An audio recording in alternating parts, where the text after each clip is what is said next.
ಹೋದಾಗ ಆತಂಕ ಎಲ್ಲ ಏನಾಗತ್ತಂದ್ರೆ ಕಡಿಮೆ ಆಗತ್ತಾ ಹೋಗುತ್ತೆ ಅಂತ ಹೇಳಿ ನಾವು ತಿಳ್ಕೊಬೇಕು.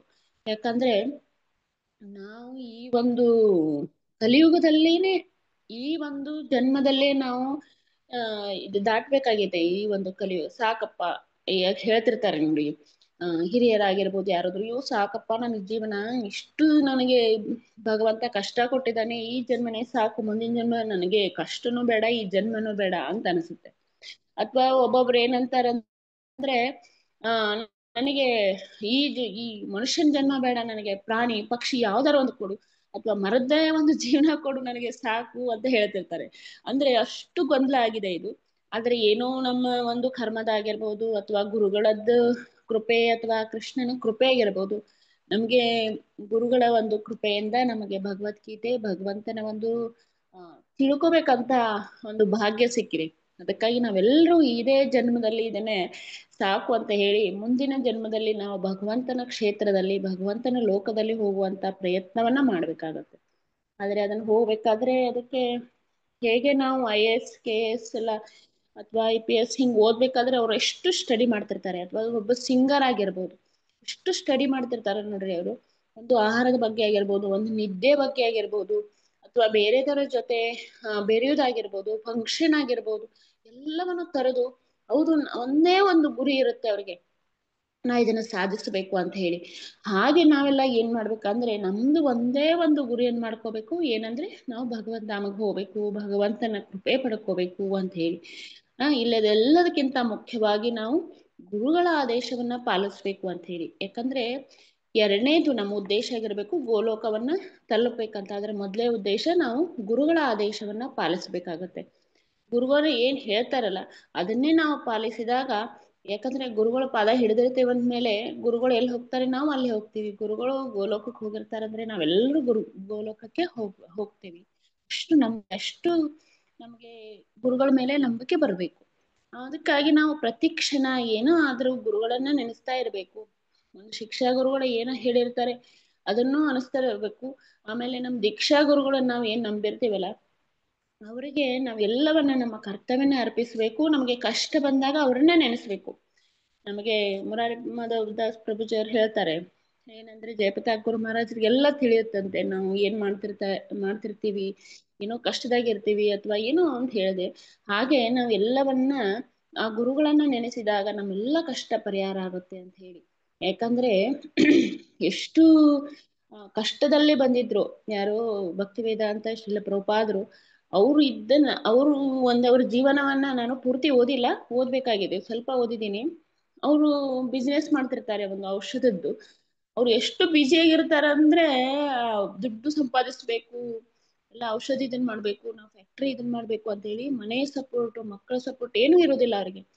ಆದ್ರೂ ಒಂದೂರಿಂದ ಒಂದೂರಿಗೆಲ್ಲ ತಿರುಗ್ತಿರ್ತಾರೆ. ಆದ್ರೆ ಭಗವಂತ ನೋಡಿ ಅವ್ರಿಗೆ ಎಷ್ಟು ಕೃಪೆ ಮಾಡಿದ್ರ ಅಂತ ಹೇಳಿದ್ರೆ, ವಿದೇಶಕ್ಕೆ ಅವ್ರ ಕನಸು ಮನಸ್ಸಿನಲ್ಲಿ ಯೋಚನೆ ಮಾಡ್ಲಿಲ್ಲ, ಅಂತದ್ರಲ್ಲಿ ಅವ್ರನ್ನ ವಿದೇಶಕ್ಕೆ ಕಳಿಸಿ ಅಷ್ಟು ಸ್ವಲ್ಪ ದುಡ್ಡದಲ್ಲಿ ಅವರು 108 ಟೆಂಪಲ್ಸ್ ಕಟ್ಟಿಸಿ. ಯಾಕಂದ್ರೆ ಈಗ ನಾನು ಇಂಡಿಯಾದವಳು, ನಮ್ಮ ಭಾಷೆ ನಿಮ್ಮ ಭಾಷೆ ಎಲ್ಲ ಗೊತ್ತು, ನಿಮ್ಮ ಸಂಸ್ಕೃತಿ ನನ್ನ ಸಂಸ್ಕೃತಿ ಎಲ್ಲ ಒಂದೇ, ಅಥವಾ ಗುರುಗಳ ಸಂಸ್ಕೃತಿನೂ ಒಂದೇ. ನಾವ್ ಇಷ್ಟೆಲ್ಲ ಹೇಳಿದ್ರು ಎಷ್ಟೋ ಜನ ಬರೋದೇ ಇಲ್ಲ. ಬಂದ್ರು ಓಕೆ ಅಂತ ಇಷ್ಟೇ ಹೇಳ್ತಾರೆ ಹೊರತು ವಿದೇಶದಲ್ಲಿ ಹೋಗಿ ಅವ್ರದ್ದು ಒಂದು ತಿಳ್ಕೊಂಡು ಅವ್ರನ್ನೆಲ್ಲ ಕನ್ವರ್ಟ್ ಮಾಡಿ ಅವರಿಂದ ಈ ಇಂಡಿಯಾ ಅಲ್ಲ ಪ್ರಪಂಚವನ್ನೇ ಕನ್ವರ್ಟ್ ಮಾಡಿದಾರೆ ಅಂದ್ರೆ ಅವರಿಗೆ ಭಗವಂತಂದು ಆಮೇಲೆ ಗುರುಕೃಪೆ ಎಷ್ಟಿದೆ ಅಂತ, ಮತ್ತೆ ಅವರು ಭಗವಂತನ ಮೇಲೆ ಮತ್ತೆ ಗುರುಗಳ ಮೇಲೆ ಎಷ್ಟು ನಂಬಿಕೆ ಇಟ್ಟಿದ್ರು ಅಂತ ಹೇಳಿ. ಅವ್ರಿಗೆ ಒಂದೇ ಉದ್ದೇಶ ಆಗಿತ್ತು, ನನ್ನ ಗುರುಗಳು ನನಗೆ ಆದೇಶ ಕೊಟ್ಟಿದ್ದಾರೆ, ನನಗೆ ಭಾಷೆ ಬರುತ್ತೆ, ನಾ ಅದನ್ನ ಎಲ್ಲ ಕಡೆನೂ ಆ ಭಾಷೆ ಮೂಲಕ ಏನ್ ಮಾಡ್ಬೇಕು, ಭಗವಂತನ ಒಂದು ಪ್ರೇಮವನ್ನ ಭಾವವನ್ನ ಎಲ್ಲ ಕಡೆ ಹರಡಬೇಕು ಅನ್ನೋದು ಒಂದೇ ಅವರ ಉದ್ದೇಶ ಆಗಿತ್ತು. ಹಾಗೆ ನಾವೇನ್ ಮಾಡ್ಬೇಕಂದ್ರೆ ನಾವು ಪ್ರಭುಪಾದರ ಗತೆ ವಿದೇಶಕ್ಕೆ ಹೋಗಿ ಪ್ರಚಾರ ಮಾಡೋದಲ್ಲ, ಆದ್ರೆ ಗುರುಗಳು ಏನ್ ಹೇಳಿದ್ದಾರೆ ಸುತ್ತಮುತ್ತ ಇರೋ ಜನರನ್ನ ಇದನ್ ಮಾಡ್ಬೇಕು, ಪ್ರಚಾರಕ್ಕೆ ಇದನ್ ಮಾಡ್ಬೇಕು, ಕೃಷ್ಣ ಪ್ರಜ್ಞೆ ಬಳಸ್ಬೇಕು, ಅಥವಾ ನನ್ನನ್ನೇ ನಾ ಸುಧಾರಿಸ್ಬೇಕು, ಅಥವಾ ನನ್ನ ಪ್ರಪಂಚ ಏನ್ ನನ್ನ ಸಂಸಾರ ಇದೆ ಅದನ್ನಾದ್ರೂ ನಾನು ಎಲ್ಲೂ ಬೇರೆ ಕಡೆ ಹೋಗ್ಲಿಲ್ಲ ಅಂದ್ರು ನನ್ನ ಒಂದು ಕುಟುಂಬವನ್ನಾದ್ರೂ ನಾನು ಒಂದು ಭಕ್ತಿ ಪಥದಲ್ಲಿ ತರಬೇಕು ಅಂತ ಹೇಳಿ ಗುರುಗಳು ಏನ್ ಆದೇಶ ಇದೆ ಅದನ್ನೇ ಮಾಡ್ತಾ ಇದ್ರು ನಾವು ಸ್ವಲ್ಪ ಭಕ್ತಿ ಪಥದಲ್ಲಿ ನಡೀತಾ ಹೋಗ್ತೀವಿ. ಸ್ವಲ್ಪ ತಪ್ಪು ಮಾಡೋದ ಕಡಿಮೆ ಮಾಡ್ತೀವಿ, ಅಸೂಯೆ ಮಾಡೋದನ್ನ ಕಡಿಮೆ ಮಾಡ್ತೀವಿ, ಕೃಷ್ಣ ಪ್ರೇಮವನ್ನ ನಮ್ಮ ಹೃದಯ ಬುದ್ಧಿ ಮನಸ್ಸಿನಲ್ಲಿ ಇಟ್ಕೋತೀವಿ ಅಂತ ಹೇಳಿ ಇದರಿಂದ ಅರ್ಥ ಆಗುತ್ತೆ. ಅದಕ್ಕಾಗಿ 18 ಅಧ್ಯಾಯಗಳು ಸುಮ್ನೆ ಓದುದಲ್ಲ, ಜಪ ಮಾಡೋದು ಸುಮ್ನೆ ಅಲ್ಲ. ಇಲ್ಲ ಕೀರ್ತನೆ 1 ಅವರ್ ನಾ ಮಾಡ್ತೀನಿ, ಟೆಂಪಲ್ಗೆ ಹೋಗ್ತೀನಿ ಅಲ್ಲ. ನಾವು ಇದನ್ನೆಲ್ಲವನ್ನು ಆ ಕರ್ತವ್ಯ, ಕೆಲಸ, ಡ್ಯೂಟಿ ಅಲ್ಲ ಇದೆಲ್ಲ. ಅವ್ರು ಮಾಡುವ ಕರ್ತವ್ಯ, ಪ್ರೀತಿ. ಯಾಕಂದ್ರೆ ನೀವೆಲ್ಲರೂ ತಾಯಿಯಂದಿರಿದ್ದೀರಿ, ತಂದೆ ಆಗಿದ್ದೀರಿ. ನೀವೆಲ್ಲರೂ ನಿಮ್ಮ ಮಕ್ಕಳಿಗೆ ಮಾಡ್ಬೇಕಾದ್ರೆ, ನನ್ನ ಮಗ ನನಗೆ ವಯಸ್ಸಾದ್ಮೇಲೆ ನನಗೆ ಊಟ ಕೊಡ್ತಾನೆ, ದುಡ್ಡು ಕೊಡ್ತಾನೆ, ಅದಕ್ಕಾಗಿ ಅವನ ಮೇಲೆ ನಾನು ಪ್ರೀತಿ ತೋರಿಸ್ಬೇಕಪ್ಪ, ಅವ್ನಿಗೆ ಡ್ರೆಸ್ ಕೊಡಿಸ್ಬೇಕಂತ ಯಾರು ಅನ್ನೋದಿಲ್ಲ. ಯಾಕೆ ಮಾಡ್ತೀರಿ ಅದನ್ನ? ನನ್ನ ಮಗ ಅವನು, ನನ್ನ ಮೇಲೆ ಪ್ರೀತಿ, ನಾನು ಅವನಿಗೆ ಪ್ರೀತಿ ತೋರಿಸ್ಬೇಕಂತ ತೋರಿಸ್ತೀರಲ್ಲ. ಅದೇ ರೀತಿ ನಾವು ಭಕ್ತಿಯನ್ನಾಗಿರ್ಬೋದು ಅಥವಾ ಕೃಷ್ಣನ ಪೂಜೆ ಯಾವುದೇ ಒಂದು ಮಾಡ್ಬೇಕಾದ್ರೂ, ಕೀರ್ತನೆ ಜಪ ಮಾಡ್ಬೇಕಾದ್ರೂ ಅದನ್ನ ನಾವು ಪ್ರೀತಿಯಿಂದ ಮಾಡಿದಾಗ ಆ ಭಾವ ನಮಗೆ ಬಂದೋಗುತ್ತೆ ಅಂತ ಹೇಳ್ತೀನಿ. ಈ 18 ಅಧ್ಯಾಯದಿಂದ ಅದನ್ನೇ ತಿಳ್ಕೊಬೇಕು ನಾವು. ಯಾವುದೇ ಒಂದು ಕೆಲಸ ಅಂತ ಹೇಗೆ ಮಾಡ್ತೀವಿ, ಆದ್ರೆ ಭಕ್ತಿಯನ್ನ ನಾವು ಕೆಲಸ ರೂಪದಲ್ಲಿ ಮಾಡಬಾರ್ದು ಅಂತ ಹೇಳಿ. ಹರೇ ಕೃಷ್ಣ. ಮತ್ತೇನಾದ್ರೂ ಹೇಳ್ಬೇಕು ಮಾತಾಜಿ, ಅಥವಾ ನೀವ್ ಯಾರಾದ್ರೂ ಏನಾದ್ರೂ ಹೇಳ್ತೀರಾ ಮಾತಾಜಿ? ಯಾಕಂದ್ರೆ ಇಷ್ಟು ಸಮಯ ಕೊಡ್ತಿದೀವಿ ಎಲ್ಲರೂ ಬೆಳಗ್ಗೆ ಎದ್ದ ತಕ್ಷಣ, ಅದನ್ನ ಸದುಪಯೋಗ ಮಾಡ್ಕೋಬೇಕು, ಅದನ್ನ ಜೀವನದಲ್ಲಿ ನಾವು ಸಂಪೂರ್ಣವಾಗಿ ಅರ್ಥ ಮಾಡ್ಕೋಬೇಕು ಅನ್ನುತ್ತದೆ. ಅಂದಾಗ ನಮ್ಮ ಜೀವನ ಪಾವನ ಆಗುತ್ತೆ. ಯಾಕಂದ್ರೆ ಎಷ್ಟೋ ಭಕ್ತರಿದ್ದಾರೆ ಅದರಲ್ಲಿ, ಅವರು ಒಬ್ಬೊಬ್ರು ದೊಡ್ಡ ದೊಡ್ಡ ಭಕ್ತರಾಗಿನೇ ಮತ್ತು ಹಿಂದಿನ ದಾರಿ ತುಳಿದು ಮತ್ತು ಸಂಸಾರಕ್ಕಾಗಿದ್ದಾರೆ, ಅಥವಾ ಕೆಟ್ಟ ದಾರಿ ತುಳಿದಿದ್ದಾರೆ, ಅಥವಾ ಈ ಒಂದು ಕೃಷ್ಣನ್ ಬಿಟ್ಟು ಬೇರೆ ಹೋಗಿದ್ದಾರೆ. ಹಂಗೆಲ್ಲ ಮಾಡ್ಬಾರ್ದು ನಾವು. ಯಾಕೆ ಹಂಗಾಗುತ್ತೆ ಅಂದ್ರೆ ನಮ್ಗೆ ಗುರುಗಳ ಮೇಲೆ ಶ್ರದ್ಧೆ ಇರೋದಿಲ್ಲ. ಶ್ರದ್ಧೆ ಇರದೆ ಹೋದ್ರೆ ನಮ್ಗೆ ನಮ್ಮ ಜೀವನದಲ್ಲಿ ಆಗ್ಬಾರದೇನೋ ಆಗುತ್ತೆ. ಅದಕ್ಕಾಗಿ ನಾವು ಏನ್ ಮಾಡ್ಬೇಕಂದ್ರೆ, ಮೊದಲೇನ ನಮ್ಮ ಕರ್ತವ್ಯ ಏನಂದ್ರೆ ಗುರುಗಳ ಆದೇಶವನ್ನ ಪಾಲಿಸುವುದು. ಎರಡನೇದು ಕೃಷ್ಣ ಪ್ರೇಮವನ್ನ ನಮ್ಮ ಜೀವನದಲ್ಲಿ ಅಳವಡಿಸುವುದು. ಮತ್ತೆ ಈ ಭಗವದ್ಗೀತೆಯನ್ನ ಪ್ರತಿದಿನ ಒಂದೇ ಒಂದು ಶ್ಲೋಕ ಬರದೆ ಹೋದ್ರು ಅನುವಾದ, ಮತ್ತೆ ಇನ್ನೂ ಸ್ವಲ್ಪ ಸಮಯ ಇದ್ರೆ ಭಾವಾರ್ಥ ಓದ್ಬೇಕು. ಸಂಜೆ ಟೈಮ್ ಓದಿದ್ರೆ ಮನೆಗೆಲ್ಲರೂ ಇರ್ತಾರೆ ಅಷ್ಟೇ. ನಿಮ್ಗೆ ಯಾರಿಗೂ ತಿಳಿದೇ ಇದ್ರು ನಾ ಏನು ಓದ್ತಾ ಇದ್ದೀನಲ್ಲ ಅದನ್ನೆಲ್ಲರೂ ಕೇಳಿ ಅಂತ ಹೇಳಿ ಸ್ವಲ್ಪ ಸಂಜೆ ಟೈಮ್ ಎಲ್ಲರೂ ಒಂದು ಅವರ್ ಆಗಿರ್ಬೋದು ಅಥವಾ ಒಂದು ಅರ್ಧ ತಾಸಾದ್ರೂ ನಾವೆಲ್ಲರೂ ಕೇಳ್ಬಿಟ್ರೆ ಅದ್ರ ಬಗ್ಗೆ ನಮ್ಗೆ ಆ ಭಾವ ಬರುತ್ತೆ. ಯಾಕಂದ್ರೆ ಇದನ್ನು ನಾವು ಪ್ರತಿದಿನ ಮಾಡ್ಬೇಕಾಗಿದೆ. ನಾವು ಭಾರತ ದೇಶದವರು ಅಂತಲ್ಲ, ನಾವು ಕೃಷ್ಣನ ಒಂದು ಹೃದಯದಿಂದ ಬಂದವರು, ಅವರ ಆತ್ಮದಿಂದ ಅಂದರೆ ನಾವು ಬಂದವರೆಲ್ಲರಾಗಿರೋದ್ರಿಂದ ಕೃಷ್ಣನ್ ಜಪ ಮಾಡ್ಲೇಬೇಕು. ಇದು ನಾವು ನಮ್ಮ ಒಂದು ಪ್ರೇಮವನ್ನ ಅವರಿಗೆ ತೋರಿಸ್ಬೇಕಾಗಿದೆ ಕೃಷ್ಣನಿಗೆ.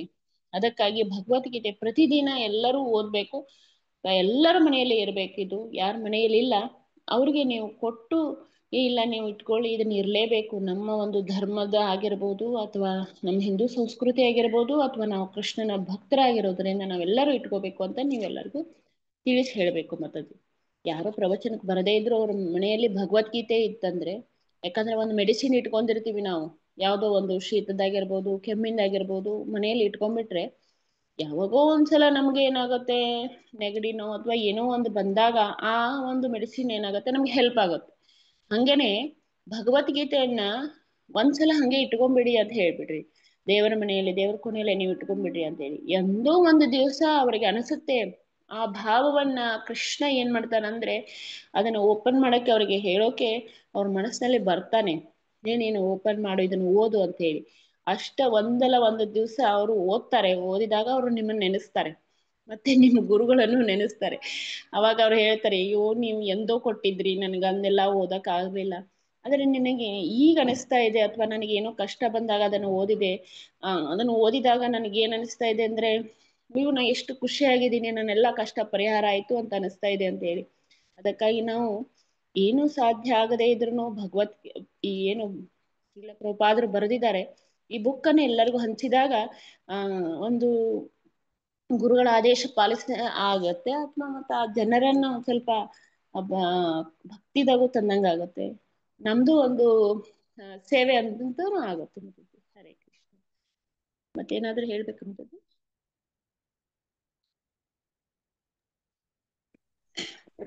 ಮಾತಾಜಿ ಹೇಳಿ ಮಾತಾಜಿ, ಇವು ಬುಕ್ಸು ಬೆಳಿಗ್ಗೆ ಸಂಜೆ ಓದೋದು ಶ್ರೇಷ್ಠ ಟೈಮು. ನಾವು ಡ್ಯೂಟಿಗೆ ಹೋಗೋದ್ರಿಂದ ಮಧ್ಯಾಹ್ನ ಟೈಮ್ ಮಾಡ್ಕೊಂಡು ಓದ್ಬೋದಾ ಮಾತಾಜಿ? ಓದ್ಬೋದು ಮಾತಾಜಿ. ಇದರಲ್ಲಿ ಏನು ಸ್ನಾನನೇ ಮಾಡಬೇಕು ಹೀಗೆ ಮಾಡ್ಬೇಕಂತೇನಿಲ್ಲ. ಮೊದಲೇದಾಗಿ ದೇಹ ಶುದ್ಧಿ ಸ್ವಲ್ಪ ಶುದ್ಧಿ ಮಾಡ್ಕೋಬೇಕು.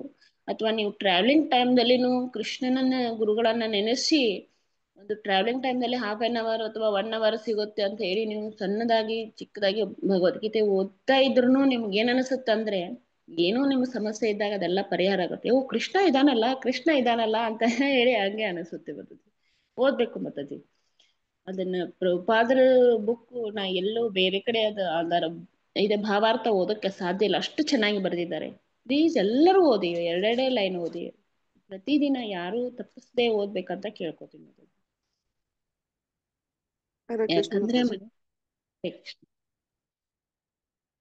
ಮತ್ತೆ ಈ 17ನೇ ಅಧ್ಯಾಯದಲ್ಲಿ ಶ್ರದ್ಧೆ ಪ್ರಭೇದಗಳ ಬಗ್ಗೆ ಕೊಟ್ಟಿದ್ದಾನೆ. ಯಾಕೆ ಸತ್ವಗುಣದವರಾಗಿರ್ಬೋದು, ರಜೋಗುಣದವರು, ತಾಮಸ ಗುಣದವರು ಹೇಗೆ ಅಭ್ಯಾಸ ಮಾಡ್ತಾರೆ, ಮತ್ತೆ ಅವ್ರ ಗುಣ ಹೇಗಿರ್ತವೆ ಅಂತ ಹೇಳಿ. ಅದಕ್ಕಾಗಿ ನಾವು ಸಹ, ಯಾಕಂದ್ರೆ ಈಗ ನಾ ಹೇಳ್ತಾ ಇದ್ದೀನಿ ಅಂತಂದ್ರೆ ನಾವು ಸತ್ವಗುಣ ಅಂತಲ್ಲ, ನಮ್ಮಲ್ಲಿನೂ ಅದು ತಾಮಸ ಗುಣ ಬರಬಹುದು, ರಜೋಗುಣ. ಯಾಕಂದ್ರೆ ಅಲ್ಲೇನೆ ಒಂದ್ ಸ್ವಲ್ಪ ಹಿಂದೆ ಮುಂದೆ ಆಗ್ತಾ ಇರ್ತೀವಿ. ಒಮ್ಮೊಮ್ಮೆ ತಾಮಸ ಗುಣ ಬರುತ್ತೆ, ರಜೋಗುಣ ಬರುತ್ತೆ, ಸಾತ್ವಿಕ ಗುಣದಲ್ಲಿ ಇರ್ತೀವಿ. ನಮ್ಮ ಸಂಘದಿಂದ ನಾವು ಚೇಂಜ್ ಆಗ್ತಾ ಇರ್ತೀವಿ. ಹೇಳ್ತಾರೆ ನಮ್ಮ ಸಂಘ ಹೆಂಗಿರುತ್ತೆ ಹಂಗಿರುತ್ತೆ ಅಂತೇಳಿ. ಅದಕ್ಕೆ ನಾವು ಪ್ರತಿದಿನ ಪ್ರತಿ ಕ್ಷಣದಲ್ಲಿನೂ ನಾವು ಸತ್ವಗುಣದಲ್ಲಿನೇ ಇರ್ಬೇಕಂದ್ರೆ ಇವ್ರದ್ದೆಲ್ಲರದು ನಾವು ಟಚ್ ಮಾಡ್ತಾ ಇರ್ಬೇಕು. ಏನು ಭಗವದ್ಗೀತೆಯನ್ನ, ಆಮೇಲೆ ಜಪದ ಮಾಲೆಯನ್ನ ಇದನ್ ಮಾಡ್ಬೇಕು, ಮನಸ್ಸಿನಲ್ಲಿ ಗುರುಗಳನ್ನ ನೆನೆಸ್ತಾ ಇರ್ಬೇಕು. ಅಂದಾಗ ನಮಗ್ ಆ ಭಾವ ಬರುತ್ತೆ. ಅದಕ್ಕೆ ಪ್ರಭುಪಾದರು ಏನ್ ಮಾಡಿದ್ದಾರೆ, ಪ್ರತಿ ಸಂಡೇಗೊಮ್ಮೆ ನಾವು ಎಲ್ಲ ಒಂದು ಭಕ್ತರ ಜೊತೆ ಸೇರ್ಬೇಕು ಅಂತ. ಯಾಕೆ ಸೇರ್ಬೇಕು ಅಂದ್ರೆ ಮೊದಲೇದು ಪ್ರಸಾದ ಅಂತ ಹೇಳಿ. ಹೌದು, ಯಾಕಂದ್ರೆ ನಾವು ಅನಾರೋಗ್ಯವಿದ್ದಾಗ ಹೇಗೆ ನಾವು ಸಾತ್ವಿಕ ಆಹಾರ ತಗೊಂಡಾಗ ನಮ್ಗೆ ಏನಾಗುತ್ತೆ, ಅನಾರೋಗ್ಯ ಹೋಗುತ್ತಲ್ಲ, ಹಾಗೆ ನಾವು ಪ್ರತಿ ಸಂಡೇಗಾದ್ರೂ ಆ ಭಗವಂತನ ಮತ್ತೆ ಪ್ರಸಾದ ಆಗಿರ್ಬೋದು, ಭಕ್ತರು ಮಾಡಿದಂತ ಕೈಯಲ್ಲಿ ಮಾಡಿರುವಂತಹ ಪ್ರಸಾದವನ್ನ ತಿಂದಾಗ ನಮ್ಮಲ್ಲಿ ಈ ಏನು ನವರಸಗಳಾಗಿರ್ಬೋದು ಅಥವಾ ಅರ್ಷಡ್ ವರ್ಗಗಳ ಕಾಮ ಕ್ರೋಧ ಮೋಹ ಲೋಭ ಏನಿದೆ, ಅದಾಗಿರ್ಬೋದು, ಅಥವಾ ಇಂದ್ರಿಯಗಳಿಂದ ನಾವು ಏನು ಚೇಂಜ್ ಆಗ್ತಾ ಇರ್ತೀವಿ, ಅದೆಲ್ಲ ಹೋಗ್ಬೇಕಂದ್ರೆ ಈ ಭಕ್ತರು ಮಾಡಿದ ಪ್ರಸಾದವನ್ನ ಸ್ವೀಕಾರ ಮಾಡ್ಬೇಕು. ಅದನ್ನ ತಿಂದಾಗ, ಎಲ್ಲರ ಭಕ್ತರ ಜೊತೆ ತಿಂದಾಗ ಪ್ರಸಾದ ಏನಾಗುತ್ತೆ, ನಮ್ಮ ದೇಹಕ್ಕೆ ಏನು ಒಳಗಿನ ಒಂದು ಮನಸ್ಸಿನ ಒಂದು ನಮ್ಮ ರೋಗಗಳಿದಾವೆಲ್ಲ, ಅಹಂಕಾರದಲ್ಲಿರುವಂತಹ ರೋಗಗಳು, ಅಹಂಕಾರ ನಾನು ನನ್ನದು ಅನ್ನೋದೆಲ್ಲ ಹೋಗ್ಬಿಡುತ್ತೆ. ಅವಾಗ ನಾನು ಭಗವಂತನ ಅಂಶ ಅನ್ನೋದು ನಮಗೆ ತಿಳಿಯುತ್ತೆ. ನಾನು ಭಕ್ತರ ಜೊತೆ ಇರ್ಬೇಕಂತ ಹೇಳಿ ಒಂದ್ಸಲ ಹೋಗಿ ನೀವು ಎಲ್ಲ ಕಡೆ ಆ ಭಗವಂತ ಒಂದು ಇಸ್ಕಾನ್ ಟೆಂಪಲ್ಗೆ ಹೋದಾಗ ಅವರೆಲ್ಲರೂ ಜಪ ಮಾಡ್ತಿರ್ತಾರೆ. ಯಾರೋ ಒಂದು ಬೇರೆ ಸೇವೆ ಮಾಡ್ತಿರ್ತಾರೆ, ಅಡಿಗೆ ಸೇವೆ ಮಾಡ್ತಿರ್ತಾರೆ, ಪ್ರಸಾದ ಸೇವೆ ಮಾಡ್ತಿರ್ತಾರೆ, ಮಾಲೆ ಕಟ್ತಿರ್ತಾರೆ, ಯಾರು ಡಿಟೀಸ್ ಪೂಜಾ ಮಾಡ್ತಿರ್ತಾರೆ. ಅವ್ರನ್ನೆಲ್ಲ ನೋಡಿದಾಗ ನಿಮ್ಗೂ ಆ ಭಾವ ಬರುತ್ತೆ. ಅಲ್ಲೇ ಕೂತ್ಕೊಂಡು ಅವ್ರನ್ನೆಲ್ಲ ನೋಡಿದಾಗ ಆ ಭಾವ ನಾನು ಮಾಡ್ಬೇಕು ಅಂತ ಹೇಳಿ ಬರುತ್ತೆ. ಅದಕ್ಕೆ ನಮ್ಗೆ ಸಂಘ ಈಸ್ ಇಂಪಾರ್ಟೆಂಟ್. ಹೆಂಗೆ ನಾವು ಹಾಸ್ಪಿಟಲ್ಗೆ ಹೋದಾಗ ಅಯ್ಯೋ ಆತಂಕ ಇರುತ್ತೆ, ಒಂದು ಪೊಲೀಸ್ ಸ್ಟೇಷನ್ಗೆ ಹೋದಾಗ ಹೆದರಿಕೆ ಅನ್ನೋದು ಇರುತ್ತೆ ನೋಡ್ರಿ, ಇವ್ ಏನಾಗುತ್ತೆ ಏನು ಅಂತ ಹೇಳಿ. ಆಮೇಲೆ ಸಣ್ಣ ಮಗು ಏನಾದರೂ ಹೈವೇ ರೋಡಿಗೆ ಹೋದಾಗ ಎಷ್ಟು ಭಯ ಆಗುತ್ತೆ, ಅಯ್ಯೋ ಒಂದು ವಾಹನ ಬಂದು ನಮ್ಗೆ ಏನ್ ಮಾಡುತ್ತೆ ಅಂತ ಹೇಳಿ. ಆದ್ರೆ ಟೆಂಪಲ್ ಏನಿದೆ ನೋಡ್ರಿ, ಅದು ದೊಡ್ಡ ಈ ಮೂರು ಒಂದು ಗುಣದಿಂದ ದೂರ ಇದ್ದುದು ಎತ್ತರದಲ್ಲಿದೆ. ಅಲ್ಲಿ ಹೋದಾಗ ನಿಮ್ಗೆ ನೋಡ್ರಿ, ಹಾಸ್ಪಿಟಲ್ ಒಂದ್ ಎಲ್ಲಾ ಆತಂಕ ಏನಿರ್ಬೋದು ಅದನ್ನೆಲ್ಲ ಬಿಟ್ಟು ನೀವು ಸಾತ್ವಿಕದಲ್ಲೇ ಇರ್ತೀರಿ. ಅದಕ್ಕಾಗಿ ನಾವು ಪ್ರತಿದಿನ ಆಗದೆ ಇದ್ರೂ ವಾರಕ್ಕೊಮ್ಮೆ ಆದ್ರೂ ಅಲ್ಲಿ ಹೋಗ್ಬೇಕು, ಭಕ್ತರ ಸಂಘ ಇರ್ಬೇಕು. ಹೇಗೆ ಪಂಢರಪುರದಲ್ಲಿ ಹೇಳ್ತಾರೆ, ನನ್ನನ್ನು ನೀವು ನೋಡದೇ ಇದ್ರೂ ಭಕ್ತರನ್ನ ಟಚ್ ಮಾಡ್ಬೇಕು ಅಂತ ಹೇಳ್ತಾರೆ. ಪಂಢರಪುರದಲ್ಲಿ ಅದೇ ಇದೆ. ನಾವು ಏನು ಭಕ್ತರು ಟಚ್ ಮಾಡಿದ್ರೆ ಅದ್ರದ್ದು ಭಾವ ಬರುತ್ತೆ ಅಂತೆ, ಅಷ್ಟು ಭಕ್ತರ ಆಗ್ತಿದಂತೆ, ಅಷ್ಟು ಪುಣ್ಯ ಬರುತ್ತಂತೆ. ಹಂಗೆ ಯಾಕಂದ್ರೆ ಇಸ್ಕಾನ್ದಲ್ಲಿ ಅಷ್ಟು ಭಕ್ತರು ಇರ್ತಾರೆ, ಅವ್ರನ್ನ ನೋಡ್ತಾ ಇರ್ಬೇಕು. ಜಪ ಮಾಡ್ತಾ ಇದ್ರೆ, ನಾನು ಜಾಬ್ ಮಾಡ್ತೀನಿ, ಅವರಷ್ಟು ನಾನು ಜಪ ಮಾಡೋದಿಲ್ಲ, ಅವ್ರು ನೋಡ್ತಾ ಇದ್ರೆ ಅವ್ರು ಹೆಂಗ್ ಹೇಳ್ತಿರ್ತಾರೆ ಅಂದ್ರೆ, ಅಯ್ಯೋ ಮಾತಾಜಿ ನಂದು 16 ರೌಂಡ್ ಆಗೇ ಇಲ್ಲ ಅಂದ್ರೆ ಏನೋ ಕಳ್ಕೊಂಡಿರ್ತಾರಲ್ಲ ವಸ್ತುನ, ಹಾಗೆ ಅವರು ಆ ಜಪದ ಬಗ್ಗೆ ಅಷ್ಟು ಪ್ರೀತಿ ತೋರಿಸ್ತಿರ್ತಾರೆ. ಅದನ್ನೆಲ್ಲ ನಾವು ನೋಡಿತಾ ಇದ್ರೆ ನಮ್ಮ ಮನಸ್ಸು ಸಹ ಚೇಂಜ್ ಆಗುತ್ತೆ. ನಾವ್ ಏನು ಭೌತಿಕದ ಇದೀವಿ ಅಥವಾ ಇಂದ್ರಿಯ ತೃಪ್ತಿ ಮಾಡ್ತಾ ಇರ್ತೀವಿ, ಅದೆಲ್ಲ ಕಡಿಮೆ ಆಗ್ಬಿಡುತ್ತೆ ಅಲ್ಲಿ ಹೋದ ತಕ್ಷಣ. ಅದಕ್ಕಾಗಿ ನಾವು ಪ್ರತಿ ವಾರನೂ ಕಂಪಲ್ಸರಿ ನಮ್ ಗುರುಗಳ ಆದೇಶ ಆಗಿದೆ, ನಾವು ಹೋಗ್ಲೇಬೇಕು. ಎದಕ್ಕಾಗಿ ಮೊದ್ಲು ನನ್ನ ಚೇಂಜ್ ಮಾಡ್ಕೋಬೇಕು ಸಲುವಾಗಿನೇ ನಾವು ಹೋಗ್ಬೇಕು. ಚಿಕ್ಕ ಮಕ್ಕಳಿದ್ರೆ ಅವ್ರನ್ನೂ ಕರ್ಕೊಂಡು ಹೋಗ್ಬೇಕು, ಏಜ್ ಇದ್ರೆ ಅವ್ರನ್ನೂ ಕರ್ಕೊಂಡು ಹೋಗಿ. ಯಾಕಂದ್ರೆ ಅಲ್ಲಿ ಚೇರ್ ಎಲ್ಲ ವ್ಯವಸ್ಥೆ ಇರುತ್ತೆ, ಅಲ್ಲೇ ಒಂದ್ ಕಡೆ ಕೂತ್ಕೋತಾರೆ, ಒಂದ್ ಸ್ವಲ್ಪ ಅವರು ಭಗವಂತನ ನೋಡ್ತಾರೆ, ಭಕ್ತರು ನೋಡ್ತಾರೆ, ಪ್ರವಚನನ ಕೇಳ್ತಾರೆ. ಅವಾಗ ಅವ್ರ ಮನಸ್ಸನ್ನು ಚೇಂಜ್ ಆಗುತ್ತೆ. ಯಾಕಂದ್ರೆ ವಯಸ್ಸಾದವ್ರಿಗೆ ಮುಖ್ಯವಾಗಿ ಅದನ್ನ ಕೇಳ್ಬೇಕು. ಯಾಕಂದ್ರೆ ನಮ್ಗೆ ಅವ್ರೇನೋ ಇಷ್ಟು ವಯಸ್ಸಾದ್ರೂ ಮಾಡದೇ ಇದ್ರು ಆ ವಯಸ್ಸಿನಲ್ಲೇ ನೋಡ್ತಾರೆ. ಮತ್ತು ಮಕ್ಕಳಿಗೆ ಅಂತೂ ಮುಖ್ಯವಾಗಿ ಕಲಿಸ್ಬೇಕು. ಯಾಕಂದ್ರೆ ಅವರು ಮುಂದಿನ ಜೀವನ ಎಲ್ಲ ಒಳ್ಳೇದಾಗ್ಬೇಕಲ್ಲ. ಅವ್ರನ್ನ ಡಾಕ್ಟರ್ ಮಾಡ್ತೀವಿ, ಅವ್ರನ್ನ ಇಂಜಿನಿಯರ್ ಮಾಡ್ತೀವಿ, ಅಥವಾ ಪ್ರಧಾನ ಮಂತ್ರಿನೇ ಮಾಡ್ತೀವಿ ಅಂತ ತಿಳ್ಕೊರಿ, ಅವ್ರಿಗೆ ದುಡ್ಡು ಸಿಗುತ್ತೆ ಅಂತ ತಿಳ್ಕೊರಿ. ಆದ್ರೆ ಯಾರು ಈಗಿನ ಕಾಲದಲ್ಲಿ ನೀವು ಬೇಕಾದವ್ರನ್ನ ಹೋಗಿ ಕೇಳ್ಬೋದು, ನಿಮ್ಗೆ ಇಷ್ಟು ದುಡ್ಡಿದೆಯಲ್ಲ, ನೀವು ಆರಾಮಾಗಿದ್ದೀರಾ, ಖುಷಿಯಾಗಿದ್ದೀರಾ ಅಂತ ಹೇಳಿ. ಅವ್ರೇನ್ ಹೇಳ್ತಾರೆ, ನನ್ನ ಹತ್ರ ದುಡ್ಡಿದೆ ಆದ್ರೆ ಅಂತ ಹೇಳ್ತಾರೆ.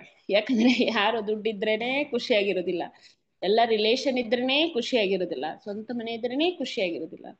ಏನ್ ಖುಷಿಯಾಗಿರ್ಬೇಕಂದ್ರೆ ನನಗೆ ಒಬ್ರು ಪ್ರೊಟೆಕ್ಷನ್, ನನಗೆ ಒಬ್ರು ಪೊಲೀಸರು ಬೇಕು, ನನ್ನೆಲ್ಲ ಜೀವನಕ್ಕೆಲ್ಲ ಕಷ್ಟ ನಷ್ಟ ನೋಡ್ಕೋಬೇಕು, ಒಬ್ಬ ಪೊಲೀಸರು ಬೇಕಲ್ಲ. ಹಂಗೆ ಪೊಲೀಸ್ ವರ್ಕ್ ಯಾರು ಮಾಡ್ತಾರಂದ್ರೆ ನನ್ನ ಗುರುಗಳು ಮಾಡ್ತಾರೆ, ನನ್ನ ಭಗವಂತ ಮಾಡ್ತಾನೆ, ಅವನೇ ಕೃಷ್ಣ ಅಂತ ಹೇಳಿ. ಅದಕ್ಕಾಗಿ ಮುಂದಿನ ಜೀವನದಲ್ಲಿ ನಾವು ಇರ್ತೀವಿ ಇಲ್ಲೋ ಗೊತ್ತಿಲ್ಲ, ಆದರೆ ನಮ್ಮ ಮಕ್ಕಳಿಗೆ ಆ ಪ್ರೊಟೆಕ್ಷನ್ ನಾವು ಕೊಡ್ಬೇಕಂದ್ರೆ ಈಗಿಂದನೇ ನಮಗೆ ಅವ್ರಿಗೆ ಭಕ್ತಿಯನ್ನು ಬೆಳೆಸ್ಬೇಕಾಗಿದೆ. ಹೌದು, ಇಲ್ಲಿ ಕೃಷ್ಣ ಇದ್ದಾನೆ, ನರಸಿಂಹ ಇದ್ದಾನೆ, ಅವನೇ ನಿಮ್ಮ ರಕ್ಷಕ ಅಂತ ಹೇಳಿ ಅದನ್ನ ತಿಳಿಸ್ಕೊಡ್ಬೇಕಂದ್ರೆ ಅದನ್ನ ಕೊನೆಗಾಲದಲ್ಲಿ ನಮ್ಗೆ ಹೇಳಿದ್ರೆ ನಮ್ಗೆ ಅದು ಅರ್ಥ ಆಗುದಿಲ್ಲ. ಅದಕ್ಕೆ ನಾವ್ ಏನ್ ಮಾಡ್ಬೇಕು, ಈಗಿಂದನೇ ಅದನ್ನ ನಾವು ಅದರ ಸಂಪರ್ಕವನ್ನು ಮಕ್ಕಳಿಗೆ ಕೊಟ್ರೆ ಅದು ಅವ್ರಿಗೆ ಪ್ರತಿದಿನ ಅದು ಸರಿಯಾಗುತ್ತೆ. ಯಾಕಂದ್ರೆ ಈ ಫಿಲ್ಮ್ ಬಂದಿದೆ ನೋಡ್ರಿ, ಎಲ್ಲರೂ ಎಷ್ಟು ಅದರದ್ದು ನರಸಿಂಹಕ್ಕೆ ನೋಡಿದ್ರೇನೆ ಪ್ರಹ್ಲಾದ್ ಮಹಾರಾಜ ಹೇಗಿದ್ರು, ಎಷ್ಟೋರು ಭಾವವಿತ್ತು, ಎಷ್ಟು ಕನಿಷ್ಠ, ನಾನು ರಾಕ್ಷಸ, ನನ್ಗೆ ಹೇಗೆ ಒಲಿತಾನೆ ಭಗವಂತ ಅನ್ನೋ ಭಾವವಿತ್ತಲ್ಲ, ಅದೇ ರೀತಿ ನಾವು ಸಹ ನಾವು ಒಂದು ಇಷ್ಟೆಲ್ಲ ಇಂದ್ರಿಯ ತೃಪ್ತಿ ಮಾಡ್ತಾ ಇದೀವಿ, ನಮಗ್ ಹೇಗೆ ಭಗವಂತ ಒಲಿತಾನೆ, ಆ ಪಥದಲ್ಲಿ ನಾವು ಹೋಗೋಣ ಅನ್ನೋ ಭಾವ ಇದ್ರೆ ಭಗವಂತ ಬಂದೇ ಬರ್ತಾನೆ ಅಂತ ಇಲ್ಲಿ ತಿಳ್ಕೊಬಹುದು. ಅದಕ್ಕೆ ಇಲ್ಲಿ 17ನೇ ಅಧ್ಯಾಯ, ಕೊನೆಯ ಅಧ್ಯಾಯದ ಲಾಸ್ಟ್ 17ನೇ ಅಧ್ಯಾಯದಲ್ಲಿನೇ ಹೇಳಿದ್ದಾರೆ ಶ್ರದ್ಧೆ ಬೆಳೆಸ್ಕೋಬೇಕು ಅಂತ ಹೇಳಿ. ಮನುಷ್ಯನು ಹೇಗೆ ದೇಹಧಾರಿಯಾದ ಆತ್ಮನ ಪಡೆದ ಪ್ರಕೃತಿ ಗುಣಗಳ ಅನುಗುಣವಾಗಿ ಮನುಷ್ಯನ ಶ್ರದ್ಧೆ 3 ಬಗೆಯಾಗಿರ್ತವೆ, ಸಾತ್ವಿಕ, ರಾಜಸ, ತಾಮಸ ಅಂತ ಹೇಳಿ. ಅದಕ್ಕಾಗಿ ನಾವು ಏನ್ ಮಾಡ್ಬೇಕು, ನಮ್ಮ ವಿವಿಧ ಪ್ರಕೃತಿ ಗುಣಗಳಿಗೆ ಅನುಸಾರವಾಗಿ ನಾವು ನಿರ್ದಿಷ್ಟವಾದ ಶ್ರದ್ಧೆನ ನಾವು ಬೆಳೆಸ್ಕೊಳ್ತಾ ಹೋಗ್ತೀವಿ ಅಂತ ಹೇಳಿ ಭಗವಂತ ಹೇಳ್ತಾನೆ. ಅದಕ್ಕಾಗಿ ನಾವು ಸಾತ್ವಿಕವನ್ನ ಬುದ್ಧಿಯನ್ನ ಬೆಳೆಸ್ಕೊತಾ ಹೋಗ್ಬೇಕು. ಸಾತ್ವಿಕ ಸ್ವಭಾವದ ಮನುಷ್ಯರು ಏನ್ ಮಾಡ್ತಾರೆ, ನಾವೆಲ್ಲರೂ ದೇವತೆಗಳನ್ನ ನೋಡ್ರಿ, ಕೃಷ್ಣ ಬರೋಕ್ಕಿಂತ ಮೊದ್ಲು, ಕೃಷ್ಣ ಪ್ರಜ್ಞೆ ಬರೋಕ್ಕಿಂತ ಮೊದ್ಲು ನಾವ್ ಏನ್ ಮಾಡ್ತಾ ಇದ್ವಿ ಅಂದ್ರೆ ಬೇರೆ ಬೇರೆ ದೇವತೆಗಳನ್ನ ಪೂಜೆ ಮಾಡ್ತಿದ್ವಿ. ಈಗ ಗಣೇಶ ಬದಿದಾನೆ, ಅವನಿಗೆಲ್ಲ ನಾವು ಕಷ್ಟಗಳನ್ನ ಹೇಳ್ತಾ ಇದ್ವಿ. ಅಥವಾ ಮಕ್ಕಳ ವಿದ್ಯಾಭ್ಯಾಸಕ್ಕಾಗಿ ಸರಸ್ವತಿಯನ್ನ ಪೂಜೆ ಮಾಡ್ತಿದ್ವಿ, ಶಿವನ ಪೂಜೆ ಮಾಡ್ತಿದ್ವಿ, ಅಥವಾ ಮನೆಗೊಬ್ರು ದೇವರೇ ಇರ್ತಾರೆ ನೋಡ್ರಿ, ಅವರನ್ನ ಪೂಜೆ ಮಾಡ್ತಿದ್ವಿ. ಇದರಿಂದ ನಾವು ನಮ್ಮ ಸಾತ್ವಿಕ ಭಾವವನ್ನ ಬೆಳಗ್ಗೆ ತೋರಿಸ್ತಾ ಇದ್ವಿ, ಆಮೇಲೆ ಅವರಿಗೆ ಪ್ರಸಾದವನ್ನ ಕೊಡ್ತಾ ಇದ್ವಿ. ಆದ್ರೆ ಇಷ್ಟು ಕೃಷ್ಣ ಪ್ರೇಮ ಹೇಗೆ ಬೆಳೀತಾ ಇದೆ, ಆ ಒಂದು ಭಾವದಲ್ಲಿ ನಾವು ಆ ದೇವರನ್ನ ಪೂಜಿಸ್ತಿರ್ಲಿಲ್ಲ. ಒಂದು ಶುಕ್ರವಾರ ಅಥವಾ ಗುರುವಾರ ಅಥವಾ ಒಂದು ಆಯಾ ವಾರಕ್ಕನುಸಾರವಾಗಿ ಆ ದೇವರನ್ನ ಪೂಜೆ ಮಾಡ್ತಿದ್ವಿ, ಆಮೇಲೆ ಅವ್ರನ್ನ ಮರೆತು ಬಿಡ್ತಿದ್ವಿ. ಆದರೆ ಕೃಷ್ಣ ಪ್ರೇಮ ಹಂಗಿಲ್ಲ. ಅದೇನಂದ್ರೆ ಸತತವಾಗಿ ನಿರಂತರವಾಗಿ ನಮ್ಮ ಉಸಿರಿನ ಜೊತೆಗೆ, ನಮ್ಮ ಹಾರ್ಟ್ ಬಡಿತದ ಜೊತೆಗೆ ನಮ್ಗೆ ಅದು ಸಮ್ಮಿಲಿತ ಆಗಿ ಹೋಗಿರುತ್ತೆ, ಸೇರ್ಬಿರುತ್ತೆ. ಮೊದ್ಲಿನ ನಮ್ಮ ಭಕ್ತಿಗೂ ಈಗಿನ ಭಕ್ತಿಗೂ ಬಹಳ ಚೇಂಜ್ ಆಗಿದೆ. ಅದನ್ನೇ ಕೃಷ್ಣ ಹೇಳ್ತಾನೆ ಶ್ರದ್ಧೆ ಬೆಳೆಸ್ಕೋಬೇಕು ಅಂತ ಹೇಳಿ. ಮತ್ತೆ ರಾಜಸ ಸ್ವಭಾವದವರು ರಾಕ್ಷಸರನ್ನ ಪೂಜೆ ಮಾಡ್ತಾರೆ, ತಾಮಸ ಗುಣದವರೆಲ್ಲರೂ ಭೂತ ಪ್ರೇತಗಳನ್ನ ಪೂಜೆ ಮಾಡ್ತಾರೆ ಅಂತ ಹೇಳಿ. ಈಗ ನಾವೆಲ್ಲರೂ ಸಾತ್ವಿಕ ಭಾವದ ಇದ್ದೀವಿ ಅಂದ್ರೆ, ನಾವೆಲ್ಲರೂ ಕೃಷ್ಣನ ಪೂಜೆ ಇದ್ದೀವಿ ಅಂದ್ರೆ ಇದಕ್ಕಿಂತಲೂ ಹೆಚ್ಚಿನ ರೀತಿಯಲ್ಲಿ ವಿಶುದ್ಧ ತತ್ವ, ವಿಷ್ಣು ತತ್ವದ ಬಗ್ಗೆ ನಾವು ಮುಂದಿನ ಒಂದು ಗುಣವನ್ನ ಬೆಳೆಸ್ಕೊತಾ ಹೋಗ್ಬೇಕು. ಯಾಕಂದ್ರೆ ಒಮ್ಮೊಮ್ಮೆ ಸಾತ್ವಿಕ ಗುಣವನ್ನು ಬೆಳೆಸ್ಕೋಬಾರ್ದು ಅಂತ ಹೇಳಿ ಭಗವಂತನೇ ಹೇಳ್ತಾನೆ. ಯಾಕಂದ್ರೆ ಅದರಿಂದ ಅಹಂಕಾರ ಬಂದ್ಬಿಡುತ್ತೆ. ನಾವ್ ಇಷ್ಟು ಜಪ ಮಾಡ್ತಾ ಇದ್ದೇನೆ, ಇಷ್ಟು ನಾ ಪೂಜೆ ಮಾಡ್ತಾ ಇದ್ದೇನೆ, ಇಷ್ಟು ಬುಕ್ ಎಲ್ಲ ಹಂಚ್ತಾ ಇದ್ದೀನಿ ಅಂತ ಹೇಳಿ ಆ ಭಾವ ಬಂದ್ಬಿಡುತ್ತೆ ಅಂತೆ. ಅದಕ್ಕೆ ಅದು ಗುಣನೂ ನಮ್ಮಲ್ಲಿ ಇರಬಾರ್ದು. ಯಾಕಂದ್ರೆ ಗುರುಗಳು ಹೇಳ್ತಾರೆ, ನಾವು ಏನಾದ್ರೂ ಜಪ ಏನೋ ಒಂದು ಮಾಡಿದ್ರು ಅದನ್ನ ಗೌಪ್ಯವಾಗಿ ಮಾಡ್ಬೇಕಂತೆ. ಅದ ಏನಾದ್ರೂ ನಾವು ಪ್ರಚಾರ ಮಾಡ್ತೀವಿ, ನಾ ಇಷ್ಟೆಲ್ಲ ಜಪ ಮಾಡಿದ್ವು, ಬುಕ್ಕು ನಾ ಇಷ್ಟೆಲ್ಲ ಓದ್ಬಿಟ್ಟಿದ್ದೀನಪ್ಪ ಅಂತ ಹೇಳಿ ಅಂತ ಇದ್ರೆ ಅದು ನಮ್ಮಲ್ಲಿ ಅಹಂಕಾರನೂ ಬರುತ್ತೆ, ಅದರದ್ದು ಒಳ್ಳೆ ಗುಣ ಎಲ್ಲ ಸತ್ತು ಹೋಗ್ಬಿಡುತ್ತಂತೆ, ಕಡಿಮೆ ಆಗುತ್ತೆ, ಅದು ಡಿಕ್ರೀಸ್ ಆಗತ್ತಂತೆ. ಅದಕ್ಕೆ ಹೇಳ್ತಾರೆ, ನಮ್ ಏನೋ ಇತ್ತಂದ್ರೆ ಅದನ್ನ ನಮ್ಮ ಕೃಷ್ಣನಿಗೆ ಮತ್ತೆ ನಮಗೆ ಅಷ್ಟೇ ಗೊತ್ತಿರ್ಬೇಕು ಅಂತ ಹೇಳಿ. ಆದ್ರೆ ಪ್ರಚಾರ ಎಲ್ಲ ಮಾಡೋದೆಲ್ಲರೂ ಎಲ್ಲರಿಗೂ ಗೊತ್ತಾಗ್ಬೇಕು. ಆದ್ರೆ ನನ್ನ ಮತ್ತು ಕೃಷ್ಣನ ಭಾವ ಏನಿದೆ, ಪ್ರೀತಿ ಏನಿದೆ, ಅದಷ್ಟೇ ನಮ್ಗಷ್ಟೇ ಗೊತ್ತಿರ್ಬೇಕು ಅಂತ ಹೇಳ್ತಾರೆ. ಅದಕ್ಕಾಗಿ ಶ್ರದ್ಧೆ ಪ್ರಭೇದದಲ್ಲಿ ಭಗವಂತ ಹೇಳ್ತಾನೆ, ನಾವು ಏನು ಆಚರಿಸ್ತಿರ್ತೀವಿ ಅದು ಶ್ರದ್ಧೆಯಲ್ಲಿ ಇರಬೇಕು ಮುಖ್ಯವಾಗಿ. ಯಾಕಂದ್ರೆ ಶ್ರದ್ಧೆನೇ ಇರದೇ ಇದ್ರೆ ನಮ್ಗೆ ಆ ಭಾವ ಬರುವುದಿಲ್ಲ. ಈಗ ನಾನು ಏನೋ ಯಾರಿಗೋ ಕಷ್ಟ ಹೇಳ್ತಿರ್ತೇನೆ, ನೋಡ್ರಿ ನಾವು ಏನಾದ್ರೂ ಕಷ್ಟ ಬಂದ್ರೆ ನಮ್ಗೆ ಎಲ್ಲರೂ ನೆನಪಾಗೋದಿಲ್ಲ, ಯಾರೋ ಒಬ್ಬ ವ್ಯಕ್ತಿ ಇರ್ತಾನೆ. ಅಥವಾ ನಮಗ್ ದುಡ್ಡು ಇರದೇ ಇದೆ, ನಮ್ಗೆ ಏನೋ ಪ್ರಾಬ್ಲಮ್ ಇರುತ್ತೆ ದುಡ್ಡಿಂದ ಅಂದ್ರೆ ಎಲ್ಲರೂ ನೆನಪಾಗೋದೇ ಇಲ್ಲ ನಮ್ಗೆ. ಕುಟುಂಬದಲ್ಲೇ ಆಗಿರ್ಬೋದು ಅಥವಾ ಫ್ರೆಂಡ್ಸ್ ಅಲ್ಲೇ ಇರ್ಬೋದು, ಒಬ್ಬ ವ್ಯಕ್ತಿ ನೆನಪಾಗುತ್ತೆ. ಓ ಅವನನ್ನ ಸ್ವಲ್ಪ ನೆನೆಸ್ಬಿಟ್ರೆ ಅವನು ಮಾತ್ರ ದುಡ್ಡು ಕೊಟ್ಟೇ ಕೊಡ್ತಾನೆ, ಅಥವಾ ನನ್ನ ಕಷ್ಟ ಪರಿಹಾರ ಮಾಡೇ ಮಾಡ್ತಾನೆ ಅಂತ ಹೇಳಿ ನಮ್ಗೆ ಹೆಂಗೆ ಬರುತ್ತಲ್ಲ, ಹಂಗೆ ಆ ಶ್ರದ್ಧೆನ ನಾವು ಇಲ್ಲಿ ಕೃಷ್ಣನ ಮೇಲೆ ತೋರಿಸ್ಬೇಕಾಗಿದೆ. ಕೃಷ್ಣ ಹೇಳ್ತಾನೆ, ನಾನೇ ಎಲ್ಲದಕ್ಕೂ ಮೂಲ ಆಗಿದ್ದೀನಿ, ನನ್ನನ್ನು ನೆನೆಸ್ರಿ ಅಂತ ಹೇಳಿ. ಮತ್ತೆ ಇಲ್ಲಿ ಹೇಳ್ತಾರೆ, ಯಾರು ಶಾಸ್ತ್ರದಲ್ಲಿ ವಿಧಿಸದಿರುವ ಘೋರ ತಪಸ್ಸುಗಳನ್ನು ಆಚರಿಸುತ್ತಾರೆ, ಇವನು ಅವರು ಜಂಬ ಅಹಂಕಾರಗಳಿಂದ ಮಾಡುತ್ತಾರೋ, ಕಾಮ ಮೋಹಗಳೇ ಅವರಿಗೆ ಪ್ರೇರಣೆ, ಅವರು ಮೂರ್ಖರು ಮತ್ತು ದೇಹದ ಭೌತಿಕ ಅಂಶಗಳನ್ನು ಒಳಗೆ ವಾಸಿಸುವ ಪರಮಾತ್ಮನನ್ನು ಹಿಂಸಿಸುತ್ತಾರೋ ಇಂಥವರು ನಿಶ್ಚಯವಾಗಿ ಅಸುರರು. ಈಗ ಹೌದು, ನಾವು ಕೃಷ್ಣ, ಈಗ ನಾವು ಎಷ್ಟೋ ಅಸುರಗಳನ್ನ ನೋಡಿರ್ಬೋದು, ಅವರೆಲ್ಲ ದೇಹದಂಡನೆ ಮಾಡಿದ್ದಾರೆ. ಸಿಕ್ಕಾಪಟ್ಟೆ ಅವರು ದೇಹದಂಡನೆ ಮಾಡಿ ನೀರು ಕುಡಿದೆ ಎಷ್ಟೋ ಲಕ್ಷ ವರ್ಷಗಳವರೆಗೆ ಅವರು ತಪಸ್ಸು ಮಾಡಿದ್ದಾರೆ. ಯಾಕೆ ಲಕ್ಷ ವರ್ಷಗಳ ತಪಸ್ಸು ಮಾಡಿದ್ದಾರೆ ಅಂದ್ರೆ ಅವರಿಗೆ ಆಯುಷ್ಯ ಅಷ್ಟು ಇತ್ತು, ಲಕ್ಷ ವರ್ಷಗಳವರೆಗೆ ಆಯುಷ್ಯ ಇತ್ತು. ಹೀಗಾಗಿ ಅವರು ಅಷ್ಟು ವರ್ಷ ತಪಸ್ಸು ಮಾಡಿದ್ರು. ಅವರ ಉದ್ದೇಶ ಏನಾಗಿತ್ತಂದ್ರೆ ಅವರ ಕಾಮ ಏನು, ಅವರ ಬಯಕೆ ಇತ್ತು, ಅವರು ಈಡೇರಿಸಬೇಕಾಗಿತ್ತು. ಅದೊಂದೇ ಅವರ ಆಸೆ ಆಗಿತ್ತು. ಅವ್ರ ಮೋಹ ಅಂದ್ರೆ ನಾ ಈ ಜಗತ್ತಿನಲ್ಲಿ ನಾನೇ ಒಬ್ಬನೇ ದೇವರಾಗಿರ್ಬೇಕು ಅನ್ನೋದೊಂದು ಮೋಹ ಇತ್ತಲ್ಲ, ಅದನ್ನ ಆಸೆ ಈಡೇರಿಸ್ಕೋಬೇಕು ಸಲುವಾಗಿ. ಅಥವಾ ಅವರ ಜಂಬ ಇತ್ತು, ಅವರ ಅಹಂಕಾರ ಇತ್ತು, ಅದನ್ನ ಪ್ರತಿನಿಧಿಸುವ ಸಲುವಾಗಿ ಅವ್ರಿಗೆ ಭಗವಂತನ ಒಂದು ಜಪ ತಪ ಮಾಡಿದ್ರು. ಹೀಗೆ ಇವನ್ನೆಲ್ಲವನ್ನು ಯಾರು ಹೇಳ್ತಾರೆ, ಒಳಗಿನ ನಮ್ಮ ಪರಮಾತ್ಮ ನಮಗೆ ಗೊತ್ತು, ನಾವು ಪರಮಾತ್ಮನ ಅಂಶ ಅಂತ. ಅದನ್ನ ಹಿಂಸಿಸಿ ಯಾರು ಇದನ್ನೆಲ್ಲ ಮಾಡ್ತಾರೆ ಅವರೆಲ್ಲರೂ ರಾಕ್ಷಸರು, ಅಸುರರು ಅಂತ ಹೇಳಿ ಭಗವಂತನೇ ಹೇಳ್ತಾರೆ. ಅದಕ್ಕಾಗಿ ನಾವು ಹಿಂಸಾತ್ಮಕವಾಗಿ ಜಪ ತಪಗಳನ್ನ ಮಾಡಬಾರ್ದು ಅಂತ ಹೇಳಿ. ಯಾಕಂದ್ರೆ ಹಿಂದಿನ ಎಲ್ಲರೂ ತಪಸ್ಸುಗಳನ್ನ ಮಾಡಿದ್ದಾರೆ ರಾಕ್ಷಸರೆಲ್ಲರೂ, ನಾವು ಈಗ ಜಪ ಮಾಡ್ತಿದ್ವಿ. ಆದ್ರೆ ಅವ್ರು ಮಾಡೋದಕ್ಕೂ ನಾವು ಮಾಡೋದಕ್ಕೂ ವ್ಯತ್ಯಾಸ ಇದೆ. ಅವರ ಉದ್ದೇಶ ಅವರ ಕಾಮ ಅಂದ್ರೆ ಅವರ ಬಯಕೆಗಳನ್ನ ಈಡೇರಿಸುವ ಸಲುವಾಗಿತ್ತು. ಆದ್ರೆ ನಾವೆಲ್ಲರೂ ಈಗ ಗುರುಗಳೇನ್ ಹೇಳ್ತಾರೆ, ಪರಮಾತ್ಮನನ್ನ ಒಂದು ಏನಂತಾರೆ ತೃಪ್ತಿ ಮಾಡಿಸೋ ಸಲುವಾಗಿ, ಓ ಎಷ್ಟು ಚೆನ್ನಾಗಿ ನನ್ಗೆ ಜಪ ಮಾಡ್ತಾ ಇದ್ದಾರೆ ಅಂತೇಳಿ ಅವಂಗ ಖುಷಿ ಆಗ್ಬೇಕು, ಅದಕ್ಕಾಗಿ ನಾವು ಇದನ್ನ ಜಪ ಮಾಡ್ಬೇಕು ಅಂತ ಹೇಳ್ತಾರೆ. ಅದಕ್ಕಾಗಿ ನಾವು ಮಾಡ್ತಾ ಇರೋದೇನದು ಸಾತ್ವಿಕ ಭಾವ, ಅವರು ಮಾಡ್ತಾ ಇರೋದು ಕಾಮನೆಗಾಗಿ ಒಂದು ತಾಮಸ ಗುಣ ಅಂತ ಹೇಳಿ ಇಲ್ಲಿ ಪರಮಾತ್ಮ ಹೇಳ್ತಾರೆ. ಮುಂದಿನ ಹೇಳ್ತಾರೆ, ಪ್ರತಿ ಮನುಷ್ಯನು ಇಷ್ಟಪಡುವ ಆಹಾರದಲ್ಲಿ ಕೂಡ ಐಹಿಕ ಪ್ರಕೃತಿಯ ಗುಣತ್ರಯಗಳಿಗೆ ಅನುಗುಣವಾಗಿ 3 ರೀತಿಗಳು, ಯಜ್ಞಗಳು, ತಪಸ್ಸು ಮತ್ತು ದಾನಗಳ ವಿಷಯದಲ್ಲಿ ಸಹ ಇದು ನಿಜ. ಅವುಗಳ ಭೇದವನ್ನು ಈಗ ಕೇಳು. ನೋಡ್ರಿ, ನಾವು ಏನು ಊಟ ಮಾಡ್ತಿರ್ತೀವಿ, ಏನು ಪ್ರಸಾದ ಸ್ವೀಕಾರ ಮಾಡ್ತಿರ್ತೀವಿ, ಅದೆಲ್ಲವೂ ಏನಾಗಿದೆ ಈ ಗುಣತ್ರಯಗಳಿಗೆ ಅನುಗುಣವಾಗಿರುತ್ತೆ ಅಂತ ಹೇಳಿ. ಯಾಕಂದ್ರೆ ಈಗೆಲ್ಲವ ನೋಡ್ರಿ, ಮೊದ್ಲೇನಾಗಿತ್ತಂದ್ರೆ ಮೊದ್ಲಿನ ಕಾಲದಲ್ಲಿ ನಮ್ಮ ಅಜ್ಜ ಅಥವಾ ಅಪ್ಪನ ಕಾಲದಲ್ಲಿ ಸಹ ಹೊರಗಿನ ಒಂದು ನಾವು ತಿಂಡಿ ತಿಂತಾ ಇದ್ದೇವೆ, ಅದು ತೀರಾ ಅಂದ್ರೆ ತೀರಾ ಕಡಿಮೆ ಇತ್ತು. ಮತ್ತೆ ಅದು ತಿಂದ್ರು ನಾವು ಸ್ವಲ್ಪ ಸಾತ್ವಿಕದಲ್ಲೇ ಇರುವಂತಹ ಆಹಾರಗಳನ್ನೇ ನಾವು ಹೋಟೆಲ್ದಲ್ಲಿ ತಿಂತಾ ಇದ್ವಿ. ಆದ್ರೆ ಈಗ ಹಂಗಿಲ್ಲ. ನಮ್ಗೆ ಏನಾಗಿದೆ ಅಂದ್ರೆ ಹೊರಗಡೆ ಹೋದ್ರೆ ಆ ಸ್ಮೆಲ್ಗೆ ನಮ್ಗೆ ಅದು ಅಟ್ರಾಕ್ಷನ್ ಮಾಡುವಂತ ಆಹಾರಗಳು ಬಂದ್ಬಿಟ್ಟಿದೆ. ನಮ್ಮ ನಾಲಿಗೆ ಹೇಳುತ್ತೆ ಅದನ್ನ ತಿನ್ನು ತಿನ್ನು ಅಂತ ಹೇಳಿ. ಅಷ್ಟು ಒಂದು ತಾಮಸ ಗುಣ ಇರುವಂತ ಆಹಾರ ಬಂದ್ಬಿಟ್ಟಿದೆ ಹೊರಗಡೆ ಎಲ್ಲ.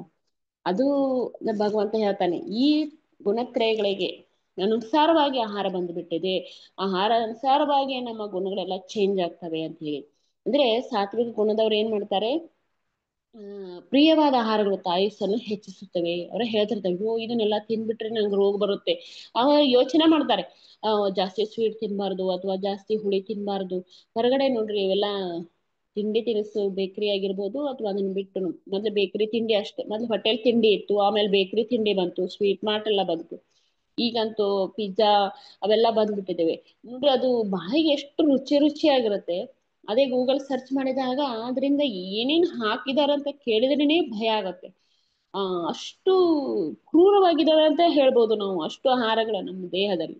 ಮತ್ತೆ ದೇಹದಲ್ಲೇ ನಮ್ಮ ದೇಹವೆಲ್ಲ ನಮ್ಗೆ ಚೇಂಜ್ ಆಗ್ಬಿಟ್ರೆ ಅಂತ ಆಹಾರ ತಿಂದಾಗ ನಮ್ಮ ಮನಸ್ಸು ಸಹ ನೋಡ್ರಿ ಅವಾಗ ಕ್ರೋಧ ಆಗತ್ತೆ, ಸಿಟ್ಟು ಬಂದು ಬಿಡುತ್ತೆ. ಹೇಗೆ ಸಿಗರೇಟು ಅಥವಾ ಒಂದು ಸಾರಾಯಿ ಕುಡಿದ್ರೆ ಅಥವಾ ಒಂದು ಗುಟ್ಕಾ ತಿಂದಾಗ ಆ ವ್ಯಕ್ತಿ ನೋಡ್ರಿ ಅದನ್ನ ಏನಾದ್ರು ಬಿಡಿಸಿದಾಗ ಅಥವಾ ಅದು ಅವ್ನಿಗೆ ಸಿಗದೇ ಇದ್ರೆ ಅವ್ನಿಗೆ ಎಷ್ಟು ಕೋಪ ಬರುತ್ತೆ, ಅಳು ಬರುತ್ತೆ ಅವ್ನಿಗೆ. ಹಂಗೇನೆ ಸೇಮ್ ಈ ತಿಂಡಿನೂ ಮಕ್ಕಳಿಗೆ ನೋಡ್ರಿ, ಕುರ್ಕುರೆ ಅಥವಾ ಆಗಿರ್ಬೋದು, ಇವನ್ನೆಲ್ಲವನ್ನು ಮಕ್ಕಳಿಗೆ ನಾವು ಕೊಟ್ಟಾಗ ಅದನ್ನೇನಾದ್ರೂ ಬಿಡಿಸಿದ್ರೆ ಅವ್ರಿಗೆ ಎಷ್ಟು ಕೋಪ ಬರುತ್ತೆ, ಅಳು ಬರುತ್ತೆ. ಎಷ್ಟೇ ಮಕ್ಕಳು ಕ್ರೋಧ ಮಾಡಿದಾಗ ಒಂದು ಕುರ್ಕುರೆ ಕೊಟ್ಬಿಡ್ರಿ ನೋಡ್ರಿ, ಅವನ ಮನಸ್ಸೇ ಹೆಂಗಾಗತ್ತೆ ಅಂದ್ರೆ ಖುಷಿ ಆಗ್ಬಿಡತ್ತೆ.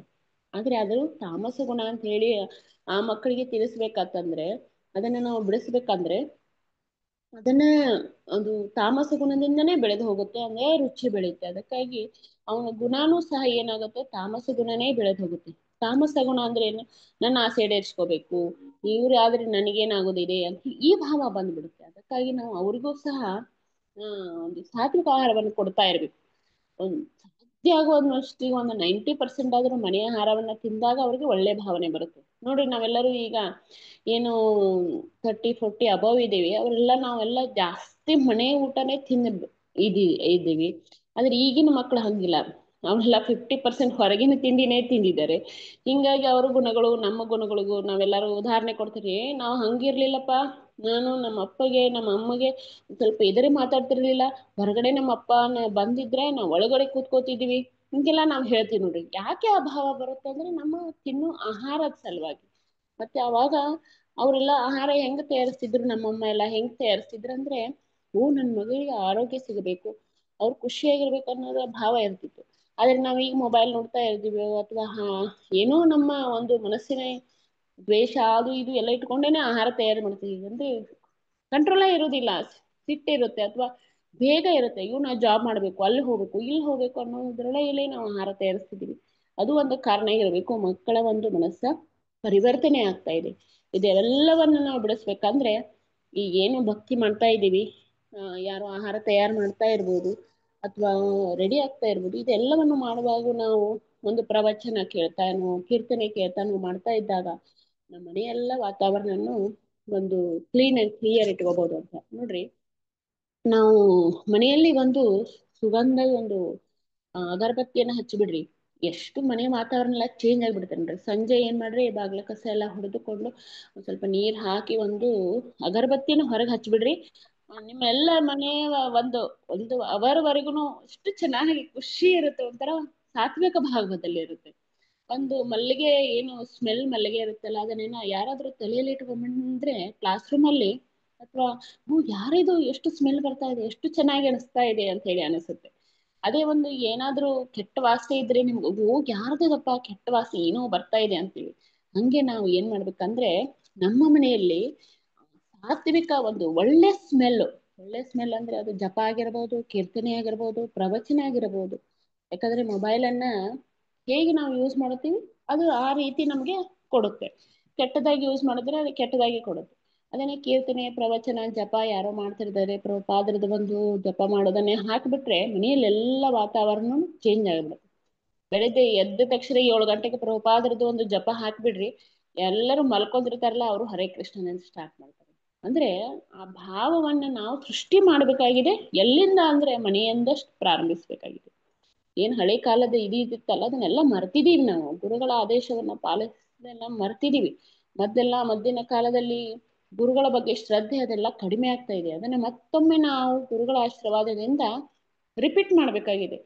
ನಮ್ಮ ತನು ಮನ ಧನದಲ್ಲಿ ಅಂದ್ರೆ ತನು ಮನದಲ್ಲಿ ನಾವು ಏನ್ ಮಾಡ್ಬೇಕಾಗಿದೆ, ಗುರುಗಳನ್ನ ಭಗವಂತನ ನೆಲೆಸ್ಬೇಕಾಗಿದೆ. ಅದನ್ನ ಮಾಡ್ಬೇಕಾಗಿದೆ. ಯಾಕಂದ್ರೆ ಇನ್ನು ಮುಂದಿನ ದಿನಗಳಲ್ಲಿ ಎಲ್ಲ ಕೆಟ್ಟ ಹೋಗ್ಬಿಡುತ್ತೆ ಈ ಜಗತ್ತು. ಅದು ಕೆಟ್ಟ ಹೋಗಬಾರ್ದು ಅಂದ್ರೆ ನಮ್ಮ ಕೈಯಲ್ಲಿದೆ. ಇದನ್ನ ಮನೆಯಿಂದನೇ ಪ್ರಾರಂಭಿಸೋಣ ಅಂತ ಹೇಳಿ ಎಲ್ಲರೂ ಕೇಳ್ಕೊತೀನಿ. ಮತ್ತೆ ಪರಮಾತ್ಮ ಹೇಳ್ತಾನೆ, ಬಹು ಕಹಿಯಾದ, ಬಹು ಹುಳಿಯಾದ, ಉಪ್ಪಾದ, ಬಿಸಿಯಾದ, ಖಾರವಾದ, ಒಣಕಲಾದ, ಸುಡು ಆಹಾರ ಪದಾರ್ಥಗಳು ರಾಜಸ ಸ್ವಭಾವದವರಿಗೆ ಪ್ರಿಯವಾದವು. ಬಹು ಕಹಿಯಾಗಿರುತ್ತೆ, ಹುಳಿಯಾಗಿರುತ್ತೆ ನೋಡ್ರಿ, ಕುರ್ಕುರೆ ಆಗಿರ್ಬೋದು, ಉಪ್ಪಾಗಿರುತ್ತೆ ಕುರ್ಕುರೆ ಅನ್ನೋದು. ಆಮೇಲೆ ಏನಂತಾರೆ, ಜಂಕ್ ಫುಡ್ಸ್ ಎಲ್ಲ ಬಿಸಿಯಾಗಿರ್ತವೆ, ಖಾರ ಆಗಿರ್ತವೆ.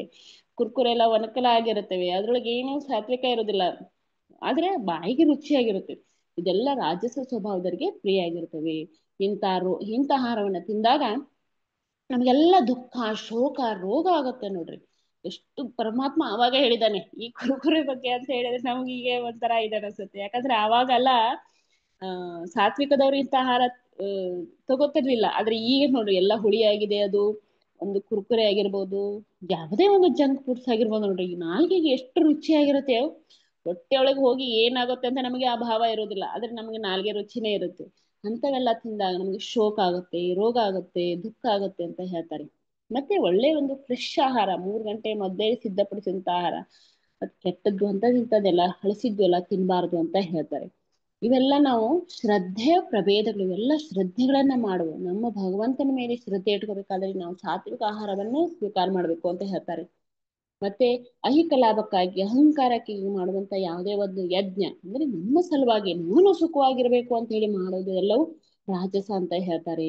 ಮತ್ತೆ ಹೇಳ್ತಾರೆ ಪ್ರಸಾದವನ್ನ ಹಂಚದೆ, ವೇದ ಮಂತ್ರಗಳನ್ನು ಹೇಳದೆ, ಮತ್ತೆ ಏನು ಪುರೋಹಿತರು ಬಂದಿರ್ತಾರೆ, ಗುರುಗಳು ಬಂದಿರ್ತಾರೆ, ಅವರಿಗೆ ಸಂಭಾವನೆ ಕೊಡದೇ ಇರುವಂತ ಯಾವುದೇ ಒಂದು ನಾವು ಮಾಡಿದಂತ ಕೆಲಸ, ಯಜ್ಞ ಆಗಿರ್ಬೋದು, ಅವೆಲ್ಲ ತಾಮಸ ಆಗಿರ್ತವೆ ಅಂತ ಹೇಳ್ತಾರೆ.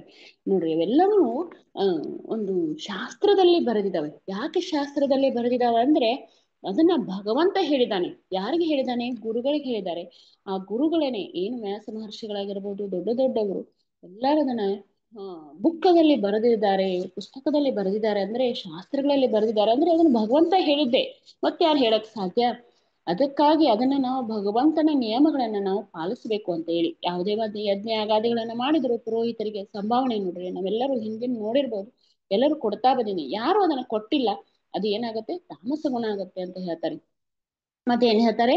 ಪರಮ ಪ್ರಭುವಿನ ಪೂಜೆ ಆಗಿರ್ಬೋದು, ಬ್ರಾಹ್ಮಣರ ಪೂಜೆ, ಗುರುವಿನ ಪೂಜೆ, ತಂದೆ ತಾಯಿ ಅಂತ ಹಿರಿಯರ ಪೂಜೆ, ಶುಚಿತ್ವ, ಸರಳತೆ, ಬ್ರಹ್ಮಚರ್ಯ ಮತ್ತು ಅಹಿಂಸೆ ಇವೆಲ್ಲ ಸೇರಿ ದೇಹದ ತಪಸ್ಸು ಎನಿಸ್ಕೊಳ್ತವೆ ನೋಡ್ರಿ.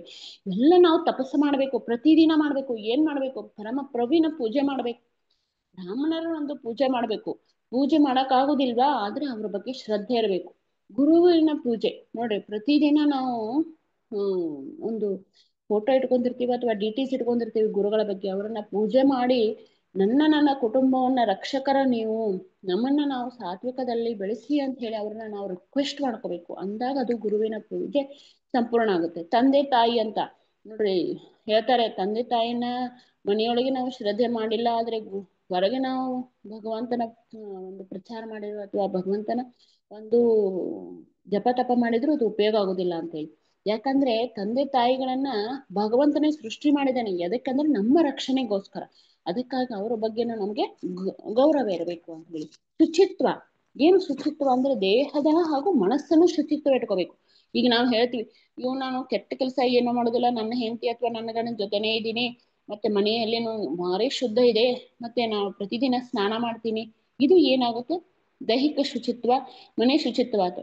ಆದ್ರೆ ನನ್ನ ಮನಸ್ಸು ಶುಚಿತ್ವ ಇರ್ಬೇಕಲ್ಲ. ನನಗೆ ಬೇರೆದವ್ರು ನೋಡಿ ಅಸೂಯೆ ಆಗತ್ತೆ, ಸಿಟ್ಟು ಬರುತ್ತೆ, ಯಾಕೆ ಇವನು ನನಗಿಂತ ಮುಂದಾದ, ಎಲ್ಲದ್ರಿಗೂ ಇಂಥ ಅಸೂಯೆ ಇದ್ದಾಗ, ಆಮೇಲೆ ನಾನೇ ಅನ್ನೋ ಅಹಂಕಾರ ಬಂದಾಗ, ಕಾಮ ಕ್ರೋಧಗಳ ನನಗೆ ಆಸೆಗಳೆಲ್ಲ ಬಂದಾಗ ಹೇಗೆ ಶುಚಿತ್ವ ಆಗುತ್ತೆ? ದೈಹಿಕವಾಗಿ ಎಲ್ಲರೂ ಶುಚಿತ್ವನೇ ಕಾಣಿಸ್ತೀವಿ, ನನ್ನಲ್ಲಿಯೂ ಇಷ್ಟೋ ಗುಣ ಇದಾವೆ. ಈಗ ಶುಚಿತ್ವ ಇರೋದು, ಸರಳ ಇದು ಅಹಂಕಾರ ಆಗಿರ್ಬೋದು, ಸಿಟ್ಟೆಲ್ಲ ಬರುತ್ತೆ, ಅದನ್ನ ನಾವು ಕಡಿಮೆ ಮಾಡ್ಬೇಕಂತ ಹೇಳಿ ಭಗವಂತ ಹೇಳ್ತಾನೆ. ಯಾವಾಗ ನಾವು ಮನಸ್ಸಿನಿಂದ ಶುಚಿತ್ವ ಬಂದಾಗ ಇಂದ್ರಿಯಗಳ ತೃಪ್ತಿಗಳು ಬರ್ತಾ ಇರ್ತವೆ. ದಾರಿಯಲ್ಲಿ ಹೋಗ್ಬೇಕಾದ್ರೆ ಯಾರೋ ಕಾರಲ್ಲಿ ಹೋದ್ರೆ ನಾನು ಕಾರ್ ತಗೋಬೇಕು ಅನಿಸುತ್ತೆ, ಅಥವಾ ಅವ್ರು ಏನೋ ತಿಂತಾ ಇದ್ರೆ ನನಗೆ ತಿನ್ಬೇಕು ಅನಿಸುತ್ತೆ. ಇವೆಲ್ಲ ಬಂದಾಗ ಆ ಇಂದ್ರಿಯಗಳನ್ನ ತೃಪ್ತಿಗಳನ್ನ ನಾವು ಕಂಟ್ರೋಲ್ ಮಾಡ್ಬೇಕಂತೇಳಿ ಭಗವಂತ ಹೇಳ್ತಾನೆ. ಸರಳತೆ ಇರ್ಬೇಕಂತ ಹೇಳ್ತಾನೆ. ನೋಡ್ರಿ ನಾವು ಸ್ವಲ್ಪ ಶ್ರೀಮಂತರಾದ್ರೆ ನಮ್ಗೆಲ್ಲ ಇಂಥ ಬಟ್ಟೆ ಹಾಕ್ತಿವಿ ಅಥವಾ ಆಭರಣ ಧರಿಸ್ತೀವಿ, ಆಮೇಲೆ ಇದರ ಜೊತೆಗೆ ಅಹಂಕಾರ ಬಂದ್ಬಿಡುತ್ತೆ ನಮ್ಗೆ, ಇತರರನ್ನ ನಾವು ಕಡೆಗಣಿಸ್ತೀವಿ. ಇದು ಹೋಗ್ಬೇಕು ಅಂತ ಹೇಳ್ತಾರೆ. ನೋಡ್ರಿ ನೀವು ಒಂದು ಟಿವಿಯಲ್ಲೇ ನೋಡಿರ್ಬೋದು, ದೊಡ್ಡ ದೊಡ್ಡ ಒಂದು IAS KS ಆದಂತ ಲೇಡೀಸ್ ಅನ್ನ ನೋಡಿರ್ಬೋದು. ಅವರೆಲ್ಲ ಬಟ್ಟೆ ನೋಡ್ರಿ, ಆಮೇಲೆ ಪ್ರಧಾನಮಂತ್ರಿ ಆದಂಗೆ, ಅಧಿಕಾರ ಜಾಸ್ತಿ ಆದಾಗ ಅವರ ಬಟ್ಟೆ ಎಷ್ಟು ಸರಳತೆ ಇರುತ್ತೆ ನೋಡ್ರಿ, ಯಾವುದೇ ಆಭರಣ ಧರಿಸುವುದಿಲ್ಲ. ಆದ್ರೆ ಅವ್ರ ಮನೆಯಲ್ಲಿ ಸಿಕ್ಕಾಪಟ್ಟಿ ಕೋಟ್ಯಾಂತರ ಆಸ್ತಿ ಇರುತ್ತೆ. ಅವರು ಸರಳತೆ ನನಗೆ ನಮ್ಮ ಎಷ್ಟು ಎತ್ತರಕ್ಕೆ ಬೆಳೆದಂಗೆ ಅದು ಸರಳತೆ ಬರ್ಬೇಕಂತ ಹೇಳಿ ಭಗವಂತ ಹೇಳ್ತಾನೆ. ಅದೇ ತಪಸ್ಸು ಅಂತ ಹೇಳ್ತಾರೆ. ಬ್ರಹ್ಮಚರ್ಯ ಅಂದ್ರೆ ಒಂದ್ ಸ್ವಲ್ಪ ವರ್ಷ ಕಲಿಯುವವರೆಗೂ ನಾವು ಬ್ರಹ್ಮಚಾರಿ ಆಗಿರ್ಬೇಕು, ಆಮೇಲೆ ಮದುವೆ ಆಗ್ಬೇಕು, ಆಮೇಲೆ ಸನ್ಯಾಸ ಅಂತ ಹೇಳಿ ಭಗವಂತ ಹೇಳ್ತಾನೆ. ಅದೇ ರೀತಿ ನಮ್ಮ ಮನಸ್ಸು ಏನಾಗಿರ್ಬೇಕು? ನನ್ನ ಹೆಂಡತಿ ಅಥವಾ ಗಂಡ ಒಬ್ಬರಿಗಾಗಿನೇ ಮೀಸಲಾಗಿರಬೇಕು ಅಂತ ಹೇಳಿ ಬ್ರಹ್ಮಚರ್ಯದ ಅರ್ಥ. ಮತ್ ಅಹಿಂಸೆ, ಅಹಿಂಸೆ ಅಂದ್ರೆ ಹೋಗಿ ಯಾರಾದ್ರೂ ಕೊಲೆ ಮಾಡಿದ್ರೇನೆ ಅದು ಹಿಂಸೆ ಆಗುತ್ತಂತಲ್ಲ. ಯಾರಾದ್ರೂ ಮನಸ್ಸನ್ನ ನಾವು ನೋಯಿಸ್ಬಿಟ್ರೆ ಅದು ಹಿಂಸೆನೇ ಆಗುತ್ತೆ. ಇಂಥ ಹಿಂಸೆಯಿಂದ ತಡಿಬೇಕಾದ್ರೆ ನಾವು ನಮ್ಮ ಮನಸ್ಸನ್ನ ಅಹಿಂಸೆಯ ಮೂಲಕ, ಯಾಕಂದ್ರೆ ನಾವು ಇಷ್ಟೆಲ್ಲ ಜಪ ತಪ ಮಾಡ್ತಾ ಇದ್ರು ಯಾರಾದ್ರೂ ಮನಸ್ಸು ನೋಯಿಸಿಬಿಟ್ರೆ, ಅವ್ರು ನಮಗೆ ಇದರ ವಾಯಿಸದೇ ಇದ್ರು ಅಥವಾ ಅವ್ರು ನನ್ನ ಬೈದೇ ಇದ್ರು, ಮನಸ್ಸು ಅವ್ರದ್ದು ಅಳ್ತಾ ಇದ್ರೆ ನನ್ನಿಂದ, ಅಯ್ಯೋ ಅದು ಪಾಪ ಹತ್ತುತ್ತೆ, ಅದು ಹಿಂಸೆ ಆಗುತ್ತೆ. ಇನ್ಮೇಲಿಂದಾದ್ರೂ ನಾವು ಹೌದು ನಾವು ಹಿಂಸೆ ಮಾಡಬಾರ್ದು. ಅವ್ರು ಏನೋ ಬೈದಿದಾರ, ಹೌದು ನನ್ನವರೇ ಬೈದಿದ್ದಾರೆ ಅಂತ ತಿಳ್ಕೊಬೇಕು. ಹೊರಗಿನವ್ರು ಬೈದ್ರೆ ಅವ್ರಿಗೆ ನನಗೆ ಸಂಬಂಧ ಇರೋದಿಲ್ಲ, ಯಾರೋ ಬೈದಿರ ತಲೆ ಕೆಡ್ಸ್ಕೋಬಾರ್ದು, ಸುಮ್ಮನೆ ಬರ್ಬೇಕು. ಅದನ್ನೇ ನಾವು ನನಗೆ ಹೇಳಿದ್ಲವಳು, ನಾನು ಯಾರು ಅಂತ ಬಂದ್ಬಿಟ್ರೆ ಅದು ಹೆಚ್ಚಾಗ್ಬಿಡುತ್ತೆ ಅದು. ಅದಕ್ಕಾಗಿ ನಾವು ಸ್ವಲ್ಪ ಶಾಂತಿ ರೀತಿಯಿಂದ ನಾವು ಮಾಡ್ಬೇಕು. ಯಾಕೆ ಶಾಂತಿ ಅಂದ್ರೆ, ನಾವು ಹೈ ಕ್ವಾಲಿಟಿ ಆಗಿದ್ದೀವಿ, ನಾವು ಭಕ್ತರಾಗಿದ್ದೀವಿ, ನಮ್ಗೆ ಗುರುಗಳ ಕೃಪೆ ಇದೆ, ಅಂದಾಗೂ ನಾವು ಜಗಳ ಮಾಡ್ತೀವಿ, ಸಿಟ್ಟು ಮಾಡ್ತೀವಿ, ಅಸೂಯೆ ಮಾಡ್ತೀವಿ ಅಂದ್ರೆ ಅದು ತಪ್ಪಾಗುತ್ತೆ. ಅದಕ್ಕಾಗಿ ನಮ್ಮ ಮನಸ್ಸನ್ನ ಹಿಂಸೆಯಿಂದ ತಪ್ಪಿಸ್ಬೇಕು ಅಂತ ಹೇಳಿ ಪರಮಾತ್ಮ ಹೇಳ್ತಾ ಇದ್ದೇನೆ. ಮತ್ತೆ ಹೇಳ್ತಾರೆ, ಸತ್ಯವಾದ, ಸಂತೋಷಕರವಾದ, ಹಿತವಾದ ಮತ್ತು ಇತರರ ಮನಸ್ಸನ್ನು ಕಲಕದ ಮತಗಳನ್ನಾಡುವುದು, ಕ್ರಮ ತಪ್ಪದೆ ವೇದ ಸಾಹಿತ್ಯವನ್ನ ವಾಚನ ಮಾಡುವುದು, ಇವೆಲ್ಲ ಸೇರಿ ಮಾತಿನ ತಪಸ್ಸಾಗುತ್ತೆ ನೋಡ್ರಿ. ಮುಖ್ಯವಾಗಿ ನಮಗೆ ಈ ಕಲಿಯುಗದಲ್ಲಿ ಬೇಕಾಗಿರೋದೇ ಈ ಮಾತಿನ ಒಂದು ತಪಸ್ಸು ಮತ್ತೆ ಮನಸ್ಸಿನ ತಪಸ್ಸು. ಎರಡು ತಪಸ್ಸು ಈ ನಮ್ಮ ಒಂದು ಕಲಿಯುಗದಲ್ಲಿ ಬೇಕು. ಯಾಕಂದ್ರೆ ನಾವು ಹೆಚ್ಚು ಒಂದು 30% ಮಾತಿನಿಂದ ಎಲ್ಲರನ್ನು ತೆಗಳ್ತೀವಿ, ಆದ್ರೆ 70% ಮನಸ್ಸಿನಿಂದ ಅವ್ರನ್ನೆಲ್ಲ ದ್ವೇಷ ಮಾಡ್ತಾ ಇದೀವಿ. ನನಗೆ ಹಿಡ್ಕೊಂಡೇ ಹೇಳ್ತಾ ಇರೋದು. ಯಾಕಂದ್ರೆ ನಮಗೆ ಕೈಲಾಗದವನು ಮೈಯೆಲ್ಲ ಪರ್ಚ್ಕೊಂಡ ಹಾಗೆ, ನಮ್ಗೆ ಬಾಯಲ್ಲಿ ಯಾರನ್ನೂ ಬೈಯಕ್ ಆಗದಿದ್ರು ನಾವ್ ಏನ್ ಮಾಡ್ತೀವಿ, ಮನಸ್ಸಿನಿಂದ ಅವ್ರನ್ನ ಶಾಪ ಹಾಕ್ತಿವಿ, ಸಿಟ್ಟು ಮಾಡ್ತೀವಿ. ಅದೇ ಖುದ್ದು ನಮ್ಮ ದೇಹವನ್ನ, ನಮ್ಮ ಮನಸ್ಸನ್ನ ಹಾಳು ಮಾಡ್ಕೊತಾ ಇದೀವಿ. ಇದನ್ನೆಲ್ಲವನ್ನ ನಾಶ ಮಾಡ್ಬೇಕಂತ ಭಗವಂತ ಹಾಗೆ ಹೇಳಿದ್ದಾನೆ. ಏನಿರ್ಬೇಕು, ನಮ್ಮ ಮನಸ್ಸು, ನಮ್ಮ ಒಂದು ಮಾತು ಹೆಂಗಿರ್ಬೇಕಂದ್ರೆ ಸತ್ಯವಾಗಿರ್ಬೇಕು, ಸಾಧ್ಯದಷ್ಟು ಸತ್ಯವಾಗಿರ್ಬೇಕು. ಅಥವಾ ಯಾರನ್ನೋ ರಕ್ಷಣೆ ಮಾಡ್ಬೇಕಾಗಿದ್ದಾಗ ನಾವು ಸ್ವಲ್ಪ ಅಸತ್ಯ ಹೇಳ್ಬೋದು, ಯಾಕಂದ್ರೆ ಅವನ ಜೀವ ಹೋಗ್ಬೇಕಾದಂತಹ ಸ್ಥಿತಿಯಲ್ಲಿ, ಅವನು ಪಾಪ ಒಳ್ಳೆಯವನಿದ್ದನು ಏನೋ ಆ ಸ್ಥಿತಿಯಲ್ಲಿ ಕೆಟ್ಟದಾಗಿದ್ರೆ ಏನೋ ಹೇಳ್ಬೋದು. ಆದ್ರೆ 99.999% ನಾವು ಸತ್ಯವಾಗಿರ್ಬೇಕಂತ ಹೇಳ್ತಾನೆ. ಯಾಕಂದ್ರೆ ಮುಖ್ಯವಾಗಿ ನಾನು ಭಕ್ತ ಅನ್ನೋದು ಮನಸ್ಸಿನಾಗ ಯಾವಾಗ್ಲೂ ಪ್ರತಿಕ್ಷಣ ನೆನೆಸ್ತಾ ಇರ್ಬೇಕು. ಅಂದಾಗ ನಾವು ಕೆಟ್ಟ ಮಾಡೋದನ್ನ ತಡಿತೀವಿ ಅಂತ. ಸಂತೋಷಕರವಾದ ಮಾತುಗಳನ್ನ ಆಡಬೇಕು, ಹಿತವಾದ ಮಾತುಗಳನ್ನ ಆಡಬೇಕು. ಯಾರಾದ್ರೂ ಹಿತವಾದ ಮಾತುಗಳನ್ನ ನನಗೆ ಆಡೋಕೆ ಆಗ್ಲಿಲ್ಲ ಅಂತಂದ್ರು ಮಾತನ್ನ ನಿಲ್ಲಿಸ್ಬೇಕು ಅಂತ ಹೇಳ್ತಾನೆ ಭಗವಂತ. ಇತರರ ಮನಸ್ಸನ್ನ ಕಲಕಬಾರದು, ನನ್ನ ಆಡಿದ ಮಾತುಗಳಿಂದ ಅವ್ರಿಗೆ ನೋವು ಆಗಬಾರ್ದು. ಅವ್ರಿಗೆ ನೋವು ಆಯ್ತಂದ್ರೆ ನಾವೆಲ್ಲ ನೋವು ಪಡ್ಬೇಕು, ನನ್ನಿಂದ ಅವ್ರಿಗೆ ಪ್ರಾಬ್ಲಮ್ ಆಯ್ತಲ್ಲ ಅಂತೇಳಿ ಅಷ್ಟು ಇದನ್ನ ಮಾಡ್ಬೇಕು. ಯಾಕಂದ್ರೆ ಭಗವಂತ ನೋಡ್ರಿ ಎಷ್ಟು ಒಂದು ಋಷಿಗಳಾಗಿರ್ಬೋದು ಎದೆಗೆ ಓದಿದ್ದಾರೆ ಭಗವಂತನಿಗೆ. ಆಮೇಲೆ ಎಷ್ಟೋರು ಅವನಿಗೆ ಕೊಲ್ಲೋಕೆ ನೋಡಿದ್ದಾರೆ ರಾಕ್ಷಸರು, ಆಮೇಲೆ ಏನಂದ್ರೆ ಬಂಧಿಸೋಕೆ ನೋಡಿದ್ದಾರೆ ರಾಕ್ಷಸರಾಗಿರ್ಬೋದು, ರಾಜರಾಗಿರ್ಬೋದು. ಒಂದು ಮಾತನಾಡಿಲ್ಲ ಭಗವಂತ. ಯಾಕೆ ನನ್ನನ್ನ ಬಂಧಿಸ್ತಾ ಇದ್ದೀರಿ, ನಾನು ಭಗವಂತ ಅಂತ ಎಲ್ಲೂ ಹೇಳಿಲ್ಲ ಅವನು. ಯಾಕೆ ನನಗೆ ಒದ್ದೆ, ನಾನೇ ಜಗತ್ತಿನ ಇಡೀ ಬ್ರಹ್ಮಾಂಡದ ಸೃಷ್ಟಿಕರ್ತ, ನನ್ನನ್ನೇ ನೀನು ಒದ್ದೆ ಅಂತ ಯಾರಿಗೂ ಹೇಳಿಲ್ಲ. ನನ್ನ ಒದ್ದದ್ದಕ್ಕೆ ನಿನ್ನ ಕಾಲಿಗೆ ನೋವಾಯ್ತಾ ಅಂತ ಕೇಳ್ತಾನೆ. ಅಂತ ಭಗವಂತನ ಅಂಶ ಆಗಿರೋದ್ರಿಂದ ನಾವು ನಮ್ಮ ಮನಸ್ಸನ್ನ ಅಷ್ಟು ಶ್ರೇಷ್ಠ ಆಗದೆ ಇದ್ರು ಸ್ವಲ್ಪ ಆದ್ರೂ ನಾವೇನ್ ಮಾಡ್ಬೇಕು, ಒಳ್ಳೇದನ್ನ ನಾವು ಯೋಚನೆ ಮಾಡ್ಬೇಕಂತ ಹೇಳಿ ಇಲ್ಲಿ ಭಗವಂತ ಹೇಳ್ತಾನೆ. ಮತ್ತೇನ್ ಹೇಳ್ತಾನೆ, ಮನಸ್ಸಿನ ಪ್ರಸಾದತೆ, ಸರಳತೆ ಇರಬೇಕು, ಮೌನವಾಗಿರ್ಬೇಕು, ಆತ್ಮ ಸಂಯಮ ಆಗಿರ್ಬೇಕು ಮತ್ತು ಅಸ್ತಿತ್ವದ ಶುದ್ಧಿಯಾಗಿರ್ಬೇಕು. ಇವೆಲ್ಲ ನಮ್ಮ ಮನಸ್ಸಿನ ತಪಸ್ಸು ಅಂತ ಹೇಳ್ತಾನೆ. ಮನುಷ್ಯರು ಐಕ ಲಾಭವನ್ನು ನಿರೀಕ್ಷಿಸದೆ ಪರಮ ಪ್ರಭುವಾಗಿ ಕೆಲಸ ಮಾಡುತ್ತಾ ದಿವ್ಯ ಶ್ರದ್ಧೆಯಿಂದ ಆಚರಿಸುವ ಈ ತ್ರಿವಿಧ ತಪಸ್ಸಿಗೆ ಸಾತ್ವಿಕ ತಪಸ್ಸು ಅಂತ ಹೇಳ್ತಾರೆ. ಹೇಗೆ ನಾವು ನನ್ನ ಮಗನಿಗೆ ಸ್ನಾನ ಮಾಡಿಸಿದ್ರೆ, ಅವನಿಗೆ ಬಟ್ಟೆ ಹಾಕಿದ್ರೆ, ಅವನಿಗೆ ಊಟ ಹಾಕಿದ್ರೆ ಅವನು ಏನೋ ಕೊಡ್ತಾನೆ ಅಂತ ಹೇಳಿ ನಾವು ಪ್ರತಿದಿನ ಪ್ರತಿಕ್ಷಣ ಏನೇ ಯೋಚನೆ ಮಾಡೋದಿಲ್ಲ, ಅದನ್ನ ನಾವು ನನ್ನ ಮಗುವಿನ ಒಂದು ಪ್ರೀತಿ ಗಳಿಸೋ ಸಲುವಾಗಿ ಹೇಗೆ ಮಾಡ್ತೀವಲ್ಲ, ಹಾಗೆ ನಾವು ಪರಮಾತ್ಮನಿಗೆ ನನಗೆ ಒಂದು ಕಾರ್ ಕೊಡಿಸು, ಮನೆ ಕೊಡಿಸು, ನನ್ನ ಮಗನ ಡಾಕ್ಟರ್ ಮಾಡು, ಈ ಒಂದು ಲಾಭವನ್ನ ನಿರೀಕ್ಷಿಸದೆ ನಾವು ಭಗವಂತನನ್ನ ಪ್ರಭುವಿಗಾಗಿ, ಅವನ ಪ್ರೀತಿಗಾಗಿ ಕೆಲಸ ಮಾಡ್ಬೇಕಂತ ಹೇಳಿ ಇಲ್ಲಿ ಭಗವಂತನೇ ಹೇಳ್ತಾನೆ. ಮತ್ತೇನ್ ಹೇಳ್ತಾನೆ, ಜಂಬಕ್ಕಾಗಿ ಗೌರವ ಪೂಜೆಗಳನ್ನು ಪಡೆಯುವುದಕ್ಕಾಗಿ ಮಾಡುವ ತಪಸ್ಸು ರಾಜಸಿಕ. ನನಗೆ ಅದು ಬೇಕು, ನನಗೆ ಲಾಭ ಬೇಕು, ನನಗೆ ಗೌರವ ಬೇಕು, ಸತ್ಕಾರ ಬೇಕು ಅನ್ನೋ ಸಲುವಾಗಿ, ಸನ್ಮಾನ ಬೇಕು ಅಂತ ಹೇಳಿ ಮಾಡಬೇಡ್ರಿ ಅಂತ ಹೇಳ್ತಾರೆ ಭಗವಂತ. ಮೂರ್ಖತನದಿಂದ ತನ್ನನ್ನೇ ಹಿಂಸೆ ಮಾಡಿಕೊಂಡು ಅಥವಾ ಇತರನ ನಾಶ ಮಾಡೋಕೆ ನೋಡ್ರಿ, ಈಗ ಕಲಿಯುಗ ಪ್ರಾರಂಭವಾಗಿದೆ, ಈ ತರ ನಾಶಕ್ಕಾಗಿನೇ ಎಷ್ಟೋ ಯಜ್ಞ ತಪಸ್ಸುಗಳನ್ನು ಮಾಡ್ತಾರೆ, ಅಂಥವೆಲ್ಲ ಮಾಡಬೇಡಿ ಅಂತ ಹೇಳಿ ಭಗವಂತ ಹೇಳ್ತಾನೆ. ಇವೆಲ್ಲ ಶ್ರದ್ಧೆಗಳ ಒಂದು ಪ್ರಭೇದಗಳು, ಶ್ರದ್ಧೆಗಳ ಯಾವ್ಯಾವ ರೀತಿ ಇರ್ತವೆ, ನಾವು ಸಹ ಹೇಗೆ ಅದನ್ನ ಚೇಂಜ್ ಮಾಡ್ಕೋಬೇಕಂತ ಹೇಳಿ ಭಗವಂತ ಹೇಳ್ತಾನೆ. ಯಾಕೆ 17ನೇ ಅಧ್ಯಾಯಕ್ಕೆ ಶ್ರದ್ಧೆ ಕೊಟ್ಟಿದ್ದಾನೆ ಒಂದು ಅಧ್ಯಾಯ ಅಂತಂದ್ರೆ, ಅಥವಾ ಹೇಳಿದಾನೆ ಅಂತಂದ್ರೆ, ಇಲ್ಲಿವರೆಗೆ ನಾವು ಆತ್ಮದ ಬಗ್ಗೆ ತಿಳ್ಕೊಂಡಿದೀವಿ, ಧರ್ಮದ ಬಗ್ಗೆ ತಿಳ್ಕೊಂಡಿದೀವಿ, ಭಕ್ತಿ ಬಗ್ಗೆ ತಿಳ್ಕೊಂಡಿದೀವಿ, ಭಕ್ತಿಯನ್ನ ಜ್ಞಾನದ ಮೂಲಕ ಹೇಗೆ ಅಭ್ಯಾಸ ಮಾಡ್ಬೇಕಂತ ತಿಳ್ಕೊಂಡಿದೀವಿ. ಅಂದ್ರೆ ಕೊನೆಯದಾಗಿ ಒಂದು ಆಗಿರ್ಬೋದು, ಅರ್ಜುನನ ಮೂಲಕ ನಮಗೆಲ್ಲ ಆಗಿರ್ಬೋದು, ನಾವೆಲ್ಲ ಈ ಶ್ರದ್ಧೆಗಳನ್ನು ಹೇಗೆ ನಾವು ಪರಿವರ್ತಿಸಬೇಕು, ಭಗವಂತನ ಬಗ್ಗೆ ಶ್ರದ್ಧೆಯನ್ನು ಹೇಗೆ ಬೆಳೆಸ್ಕೊಳ್ಬೇಕು ಅನ್ನೋದನ್ನ ಹೇಳ್ಕೊಟ್ಟಿದ್ದಾರೆ ಇಲ್ಲಿ. ಮತ್ತೆ ಪ್ರತಿಫಲ ನಿರೀಕ್ಷಣೆ ಇಲ್ಲದೆ ಯೋಗ್ಯನಾದವನಿಗೆ ನಾವೇನ್ ಮಾಡಬೇಕು, ದಾನ ಮಾಡ್ಬೇಕು ಅಂತ ಹೇಳ್ತಾರೆ. ಸಿಕ್ಕವರಿಗೆ, ಯಾರ್ಯಾರಿಗೋ ಸಿಕ್ಕಿದಾರ ಅಂತ ಹೇಳಿ ದಾನ ಮಾಡಬಾರ್ದು. ಅಥವಾ ಭಿಕ್ಷಾ ಬೇಡ್ತಿರ್ತಾರೆ, ಅವ್ರಿಗೆಲ್ಲ ನಾವು ದಾನ, ಅಯ್ಯೋ ಅವ್ರಿಗೆ ದಾನ ಮಾಡಿಬಿಟ್ರೆ ನಮಗೆ ಪುಣ್ಯ ಸಿಗುತ್ತೆ, ಪಾಪ ಅವರಿಗೆ ಊಟನೇ ಇಲ್ಲ ಅಂತ ಹೇಳಿ. ಆದ್ರೆ ಅವರು ಭಿಕ್ಷಾ ಬೇಡಿ ಅಲ್ಲಿ ಹೋಗಿ ಸಿಗರೇಟ್ ಸೇದಿನೋ ಅಥವಾ ಏನೋ ಕೆಟ್ಟ ಕೆಲಸ ಮಾಡಿಬಿಟ್ರೆ ನಮ್ಮ ಒಂದು ದಾನ ಏನಾಗುತ್ತೆ, ಅಪವಿತ್ರ ಆಗತ್ತೆ. ಆ ದಾನದ ಅಪವಿತ್ರತೆಯಿಂದ ನಮಗೂ ಸಹ ಕೆಟ್ಟಾಗುತ್ತೆ ಅಂತ ಹೇಳಿ. ನಾನು ಮೊದಲು ಚಿಕ್ಕವರಿಂದ ಹಿಡ್ಕೊಂಡು ನನಗೂ ದಾನ ಧರ್ಮ ಬಹಳ ಇಷ್ಟ ಆಗ್ತಿತ್ತು. ಆದ್ರೆ ಯಾವಾಗ ನನಗೆ ಗುರುಗಳು ಹೇಳಿದ್ರು, ಅದರಿಂದನೂ ಅವ್ರೇನಾದ್ರೂ ತಪ್ಪು ಮಾಡಿಬಿಟ್ರೆ ಅದು ನಮಗೆ ಪಾಪ ಹತ್ತುತ್ತೆ, ಅಥವಾ ನಮ್ಮ ಒಂದು ದಾನನೂ ತಪ್ಪಾಗಿ ಹೋಗ್ಬಿಡುತ್ತೆ ಅಂತ ತಿಳ್ಕೊಂಡಾಗ ನಾನು ಈಗ ಹೊರಗಡೆ ಸ್ವಲ್ಪ ದುಡ್ಡು ಹಾಕೋದನ್ನ ಬಂದ್ ಮಾಡಿದೀನಿ. ಯಾಕೆ ಅಂದ್ರೆ ಗುರುಗಳು ಹೇಳಿದ್ದಾರೆ ಅನ್ನೋ ಭಾವದಿಂದ. ಅದಕ್ಕೆ ನಾವೆಲ್ಲರೂ ಯೋಗ್ಯನಾದವನಿಗೆ ಅದನ್ನ ದಾನ ಮಾಡ್ಬೇಕು, ಯೋಗ್ಯನಾದವ್ ಸಿಗದೇ ಇದ್ರೆ ಸುಮ್ಮನೆ ಇರ್ಬೇಕು ಅಂತ ಇದರ ಅರ್ಥ. ಇಲ್ಲೇ ಪರಮಾತ್ಮ ಅದನ್ನ ಹೇಳ್ತಾರೆ, ಸಾತ್ವಿಕ ದಾನ ಅಂತ ಹೇಳಿ.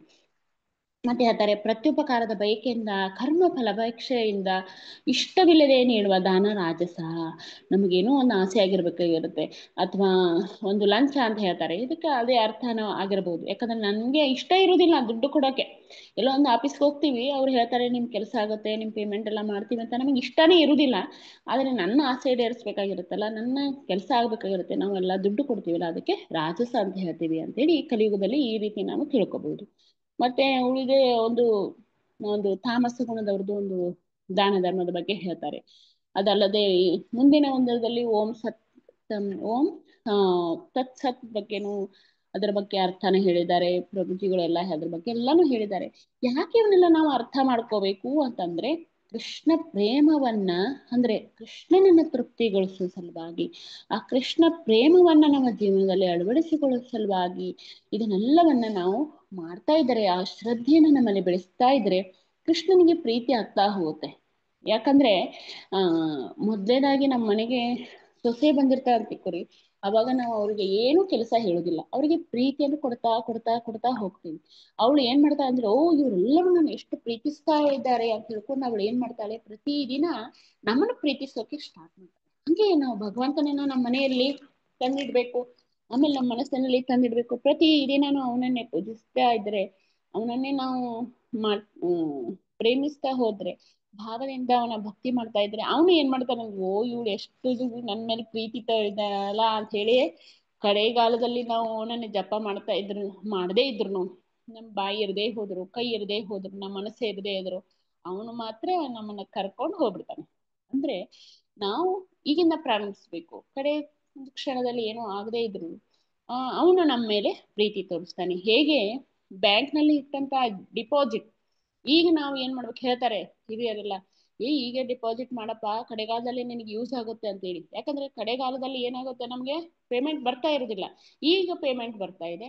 ಈಗ ಅದನ್ನ ಡಿಪಾಸಿಟ್ ಮಾಡಿದ್ರೆ ನಮ್ಮ ಕೊನೆಗಾಲದಲ್ಲಿ ರಿಟೈರ್ಮೆಂಟ್ ಆದ ತಕ್ಷಣ ಜಾಸ್ತಿ ದೊಡ್ಡ ಅಮೌಂಟ್ ಬಂದ್ಬಿಡುತ್ತೆ ನೋಡ್ರಿ, ಅವಾಗ ಎಷ್ಟು ಖುಷಿ ಆಗತ್ತೆ.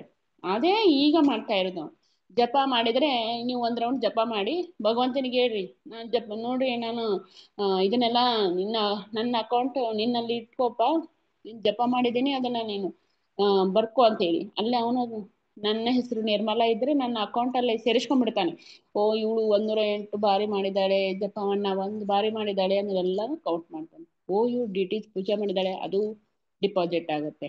ಇದನ್ನೆಲ್ಲ ಡಿಪಾಸಿಟ್ ಆಗಿ ಆಗಿ ಕಡೆಗಾಲದಲ್ಲಿ ನನಗೇನೋ ಒಂದು ಪ್ರಾಬ್ಲಮ್ ಆಯ್ತು ಅಥವಾ ಏನೋ ಇತ್ತು ಅಂದ್ರೆ ಅವೆಲ್ಲಾನು ಮರಳಿ ಕೊಡ್ತಾನೆ, ಭಗವಂತನೇ ಬರ್ತಾನೆ. ಭಕ್ತರು ಬಂದು ನಮ್ಮನ್ನ ಕರ್ಕೊಂಡು ಹೋಗ್ತಾರೆ. ಇದೇ ಅರ್ಥ ಈ ಶ್ರದ್ಧೆಗಳ ಪ್ರಭೇದಗಳು ಅಂತ ಹೇಳಿ. ಹರೇ ಕೃಷ್ಣ ಮಾತಾಜಿ. ನಿಮ್ಗೆ ಎಷ್ಟು ಅರ್ಥ ಆಯ್ತೋ ಗೊತ್ತಿಲ್ಲ, ಒಂದ್ ಸ್ವಲ್ಪ ಹೇಳಿದೀನಿ ಮಾತಾಜಿ. ಧನ್ಯವಾದಗಳು ಮಾತಾಜಿ. ಪ್ರಭುಜಿಯವರು ಬಂದು ಗ್ರಹಣದ ವಿಚಾರ ಬಗ್ಗೆ ಹೇಳ್ತಾರೆ ಮಾತಾಜಿ. ಏನಾದ್ರೂ ಪ್ರಶ್ನೆ ಇದ್ರೆ ಕೇಳ್ಬೋದು, ಪ್ರಭುಜಿಯವರು ಉತ್ತರಿಸ್ತಾರೆ ಮಾತಾಜಿ. ಹರೇ ಕೃಷ್ಣ. ಮಾತಾಜಿ ತುಂಬಾ ಚೆನ್ನಾಗಿ ಹೇಳಿದ್ರಿ ಮಾತಾಜಿ.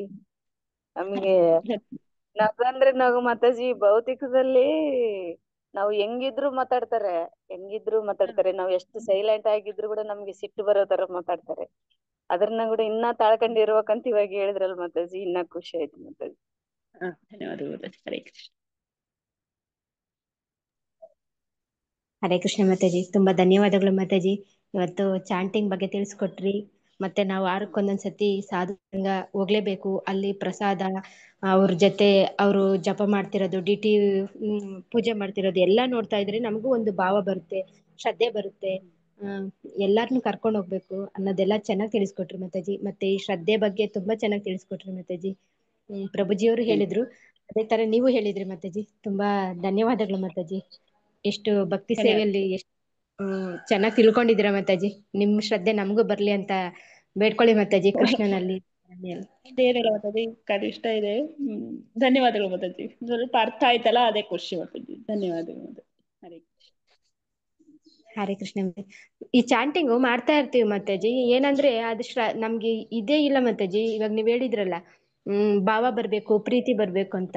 ಅದು ನನ್ನಲ್ಲಂತೂ ಇನ್ನು ಬಂದೇ ಇಲ್ಲ ಮಾತಾಜಿ.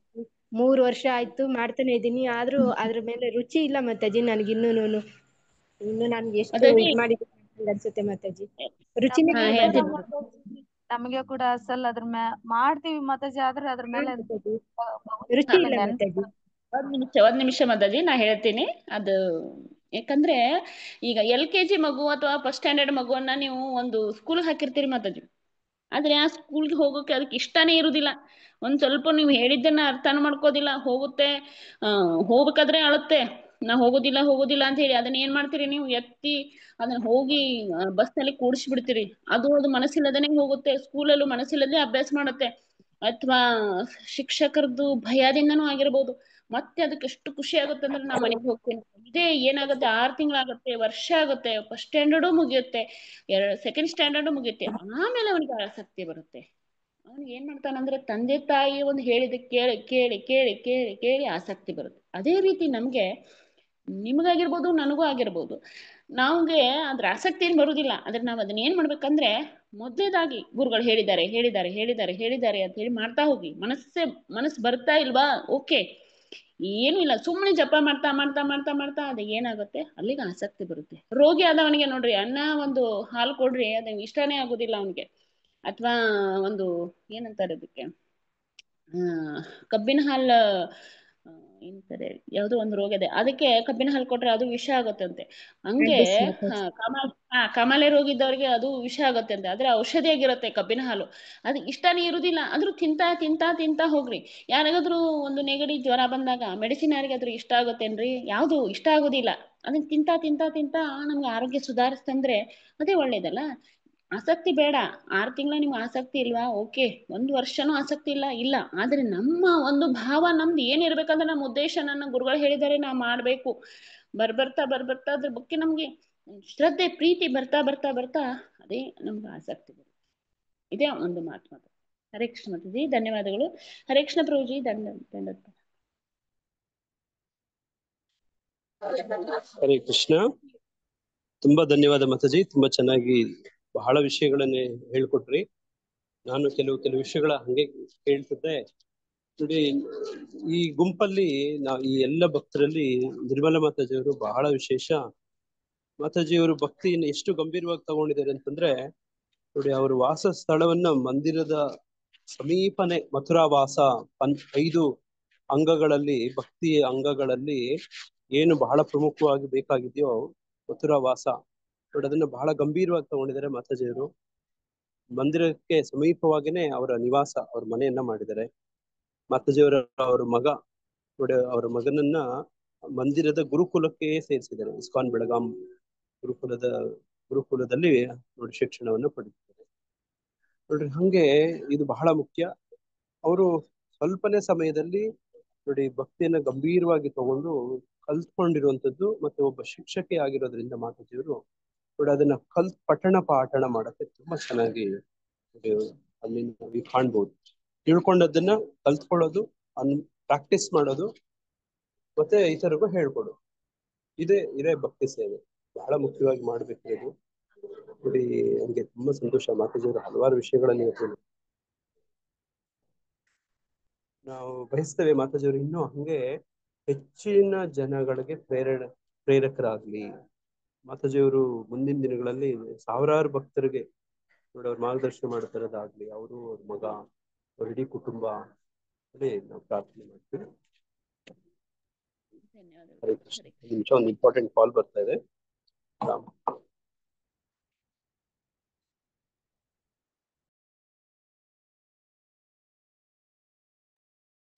ಹರೇ ಕೃಷ್ಣ. ಯಾರು ಲೆಫ್ಟ್ ಆಗಬೇಡ್ರಿ ಮಾತಾಜಿ. ಗ್ರಹಣದ ಬಗ್ಗೆ ಹೇಳ್ತಾ ಇದ್ದಾರೆ. ಮಧ್ಯಾಹ್ನ ಗ್ರಹಣ ಇದೆ, ಮಧ್ಯಾಹ್ನದಿಂದ ಪ್ರಾರಂಭಿಸುತ್ತೆ, ಅದರ ರಾತ್ರಿ ಇದೆ ಗ್ರಹಣ. ಅದರ ಆಚರಣೆ ಬಗ್ಗೆ ಎಲ್ಲ ಹೇಳ್ತಾ ಇದ್ದಾರೆ ಪ್ರಭುಜಿ ಅವರು. ಯಾರು ಲೆಫ್ಟ್ ಆಗದೆ ಕೇಳಿ ಅಂತ ಹೇಳ್ಕೊತೀನಿ. ಹರೇ ಕೃಷ್ಣ. ಮಾತಾಜಿ ಹಂಗೆ ಸ್ವಲ್ಪ ಪ್ರೆಗ್ನೆಂಟ್ ಇರೋರಿಗೆ ಕೂಡ ಸ್ವಲ್ಪ ಹೇಳಿ ಮಾತಾಜಿ. ಎಲ್ಲ ಹೇಳ್ತಾರೆ ಮಾತಾಜಿ, ಪ್ರಭುಜಿನೇ ಹೇಳ್ತಾರೆ, ಎಲ್ಲ ಹೇಳ್ತಾರೆ ಮಾತಾಜಿ. ಅವ್ರಿಗೆ ನಿಮ್ಗೆ ಏನಾದ್ರು ಪ್ರಶ್ನೆ ಇದ್ರೆ ಕೊನೆಗೆ ಕೇಳಿ ಮಾತಾಜಿ, ಯಾಕಂದ್ರೆ ಅವ್ರು ಏನು ಹೇಳ್ತಿರ್ತಾರೆ ಅದನ್ನ ನಿಮಗೆ ಕೇಳೋಕ್ ಆಗೋದಿಲ್ಲ. ಮೊದ್ಲು ಅವ್ರದ್ದೆಲ್ಲ ಕೇಳಿ ಆಮೇಲೆ ನಿಮ್ ಪ್ರಶ್ನೆ ಇದ್ರೆ ಗ್ರಹಣದ ಬಗ್ಗೆ ಹೇಳಿ ಮಾತಾಜಿ. ಹರೇ ಕೃಷ್ಣ. ಹರೇ ಕೃಷ್ಣ. ಯಾರಾದ್ರೂ ಏನಾದ್ರು ಪ್ರಶ್ನೆ ಕೇಳೋದಿದ್ಯಾ ಮಾತಾಜಿ? ಗ್ರಹಣದ ಬಗ್ಗೆ ಕೇಳ್ತಾ ಇದ್ರಿ ಮಾತಾಜಿ? ಗ್ರಹಣದ ಬಗ್ಗೆ ಕೇಳ್ತಾ ಇದ್ರು ಪ್ರಭುಜಿ. ಹಾ, ಗ್ರಹಣದ ಬಗ್ಗೆ ಹೇಳಿ, ಈಗ ಚರ್ಚೆ ಮಾಡ್ತೀರಿ. ಪ್ರೆಗ್ನೆಂಟ್ ನೋಡಿ ಇವತ್ತು ತಿಥಿ ನಮಗೆ ಸ್ವಲ್ಪ ವಾರ, ತಿಥಿ, ನಕ್ಷತ್ರ ನೋಡಿ ಇವೆಲ್ಲ ಸ್ವಲ್ಪ ಗೊತ್ತಿರ್ಬೇಕು. ಇದು ನಾಗರಿಕ ಸಮಾಜದಲ್ಲಿ ಇವುಗಳನ್ನ ತಿಳ್ಕೊಂಡೇ ಬದುಕುವಂಥದ್ದು. ಅದ್ರ ಪ್ರಕಾರ ಇವತ್ತು ಯಾವ ಮಾಸ? ಭಾದ್ರಪದ ಮಾಸ ಅಲ್ವಾ? ಶುಕ್ಲ ಪಕ್ಷ ನೋಡಿ, ಹುಣ್ಣಿಮೆ. ಇವತ್ತಿಂದ ಮುಂದೆ ಈಗ ಕೃಷ್ಣ ಪಕ್ಷ ಶುರುವಾಗತ್ತೆ. ನಾಳೆಯಿಂದ ನೋಡಿ ಪಿತೃಪಕ್ಷ ಶುರುವಾಗ್ತಾ ಇದೆ. ನಾಳೆಯಿಂದ ಹುಣ್ಣಿಮೆ ನಂತರ ನೋಡಿ ಕೃಷ್ಣ ಪಕ್ಷ ಶುರುವಾಗತ್ತೆ. ಅದರಲ್ಲಿ ನೋಡಿ ಪಿತೃಪಕ್ಷ ಶುರುವಾಗತ್ತೆ. ನೋಡಿ ಈ ತರದೊಂದು ದಿನದ ಸಂದರ್ಭದಲ್ಲಿ ಇದೀವಿ. ಭಾದ್ರಪದ ಪೂರ್ಣಿಮಾ ವಿಶೇಷವಾಗಿ ಶ್ರೀಮದ್ ಭಾಗವತಕ್ಕೆ ವಿಶೇಷ ಒಂದು ದಿನ. ಭಾಗವತವನ್ನ ನೋಡಿ ಒಂದು ಪೀಠ ಮಾಡಿ, ಅದು ಚಿನ್ನದ ಪೀಠ ಅಂತ. ಚಿನ್ನ ಅಲ್ದಿದ್ರೆ ಕೊನೆ ಪಕ್ಷ ಒಂದು ಹಳದಿ ಬಟ್ಟೆ ಆದ್ರೂ ಹಾಕ್ಬೋದು. ನೋಡಿ ಅದರಲ್ಲಿ ಭಾಗವತವನ್ನಿಟ್ಟು ಪೂಜಿಸುವಂಥದ್ದು ಇವತ್ತು. ನೋಡಿ ಭಾಗವತವನ್ನ ಶ್ರವಣವನ್ನು ಇವತ್ತಿಂದ ಮಾಡುವಂಥದ್ದು. ಸಪ್ತಾಹಗಳನ್ನ ಈ ಸಂದರ್ಭದಲ್ಲಿ ಶುರು ಮಾಡ್ತಾರೆ. ನೋಡಿ ಹಂಗೆ ನೀವು ಕೂಡ ನಿಯಮಿತವಾಗಿ, ವಿಶೇಷವಾಗಿ ನಿಮ್ಮ ಪಿತೃಗಳಿಗೆ ಸದ್ಗತಿ ಸಿಗ್ಲಿ ಅಂತ ಹೇಳಿ ಭಾಗವತ ಶ್ರವಣವನ್ನ ಮಾಡ್ಬೋದು. ನಾಳೆಯಿಂದ ಶುರು ಮಾಡ್ಬೋದು. ಇವತ್ತು ಪೂಜೆ ಮಾಡ್ಬೋದು, ನಾಳೆಯಿಂದ ಭಾಗವತ ಶ್ರವಣವನ್ನು ಮಾಡ್ಬೋದು. ಇವತ್ತು ಮಾಡ್ತೀರಂದ್ರೆ ಇವತ್ತು ಮಾಡ್ಬೋದು. ಬಟ್ ಆ ತರದೊಂದು ಭಾದ್ರಪದ ಪೂರ್ಣಿಮೆ ದಿನ ಇವತ್ತು ಚಂದ್ರಗ್ರಹಣ ಬಂದಿದೆ. ಚಂದ್ರಗ್ರಹಣ ಯಾವ ರಾಶಿಯಲ್ಲಿ ಬಂದಿದೆ, ಯಾವ ನಕ್ಷತ್ರದಲ್ಲಿ ಇರುತ್ತೆ ನೋಡಿ, ಇದು ಎಲ್ಲನೂ ಕೂಡ ಮುಖ್ಯ ಆಗತ್ತೆ. ಇದನ್ನೆಲ್ಲನು ಬಹಳಷ್ಟು ನೀವು ಟಿವಿ ಚಾನೆಲ್ಗಳಲ್ಲಿ ನೋಡಿ, ಬೇರೆ ಬೇರೆಗಳಲ್ಲೆಲ್ಲ ನೀವು ಕೇಳ್ತಿರ್ತೀರಿ ಅನ್ಸುತ್ತೆ. ಬಹುಶಃ ನೀವೆಲ್ಲ ಕೇಳಿರ್ತೀರಿ. ಯಾವ ನಕ್ಷತ್ರದಲ್ಲಿ, ಯಾವ ರಾಶಿಯಲ್ಲಿ ಆಗತ್ತೆ? ಯಾರಿಗಾದ್ರೂ ಗೊತ್ತು? ಇದು ಕುಂಭ ರಾಶಿಯಲ್ಲಿ ಆಗ್ತಾ ಇದೆ. ನೋಡಿ 12 ರಾಶಿಗಳಿದ್ದಾವೆ. ಯಾವ ರಾಶಿಯಲ್ಲಿ ಈಗ ಪ್ರಸ್ತುತ ಕುಂಭ ರಾಶಿಯಲ್ಲಿ ನೋಡಿ ರಾಹು ಇದ್ದಾನೆ. ಅದೇ ಸಂದರ್ಭದಲ್ಲೇ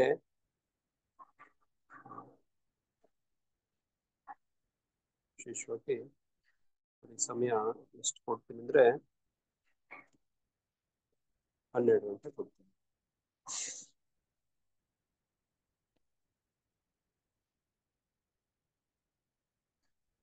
ಇದು ಇವತ್ತು ರಾತ್ರಿ ಬೇರೆ ಸಮಯ ತಗೊಂಡ್ಬಿಡ್ತು.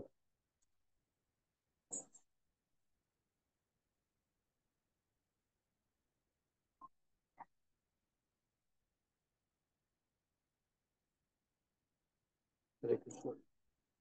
ನೋಡಿ ಇವತ್ತು ಚಂದ್ರ ಗ್ರಹಣ ಆಗ್ತಾ ಇದೆ. ಗ್ರಹಣ ಅಂದ್ರೆ ಏನು ಅನ್ನೋದು ಮೊದಲೇ ತಿಳ್ಕೊಳ್ಳೋಣ. ನೀವು ಇಲ್ಲಿ ಚಿತ್ರದಲ್ಲಿ ಕಾಣ್ತಿರ್ಬಹುದು. ಕಾಣ್ತಿದ್ಯಾ? ಹಾ ಪ್ರಭುಜಿ, ಕಾಣ್ತಾ ಇದೆ. ನೋಡಿ ಇದು ಮೇಷ ರಾಶಿ, ಇದು ಮೇಷ ನೋಡಿ, ಮೇಷ, ವೃಷಭ,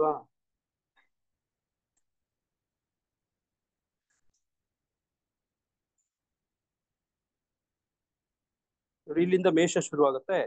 ಮೇಷ, ವೃಷಭ, ನೋಡಿ ಮಿಥುನ, ನೋಡಿ ಪಟಕ, ನೋಡಿ ಸಿಂಹ, ನೋಡಿ ಸಿಂಹ, ಕನ್ಯಾ, ನೋಡಿ ತುಲ, ನೋಡಿ ವೃಶ್ಚಿಕ, ನೋಡಿ ಧನುರಾಶಿ, ನೋಡಿ ಮಕರ, ನೋಡಿ ಕುಂಭ, ನೋಡಿ ಮೀನ. ನೋಡಿ ಈ ತರ ರಾಶಿಗಳಿದಾವೆ. ಈಗ ಇದು ಗ್ರಹಣ ನಡೀತಿರೋದು ಯಾವ ರಾಶಿಯಲ್ಲಿ? ಕುಂಭರಾಶಿ. ಕುಂಭರಾಶಿಯಲ್ಲಿ. ನೋಡಿ ಕುಂಭ ರಾಶಿಯಲ್ಲಿ ಗ್ರಹಣ ಆಗ್ತಾ ಇದೆ. ಗ್ರಹಣ ಅಂದ್ರೆ ಏನು ಅಂದ್ರೆ ನೋಡ್ರಿ, ಇಲ್ಲಿ ನೀವು ಸೂರ್ಯ, ಈ ಚಂದ್ರ ಮತ್ತೆ ರಾಹು ಇಲ್ಲಿ ಕೂಡಿದ್ದಾರೆ. ನೋಡಿ ಆ ಡಿಗ್ರಿಗಳು ಕಾಣ್ತಿದ್ಯಾ? ಎಷ್ಟು ಡಿಗ್ರಿಯಲ್ಲಿ ಇಬ್ಬಿರು ನೋಡ್ರಿ, 24ರಲ್ಲಿ 20. ನೋಡಿ ಹತ್ತತ್ರ ಹೋಗ್ತಾ ಇದಾರೆ, ಇಳ್ಕೊಳಕ್ಕೆ ಹೋಗ್ತಿದ್ದಾನ.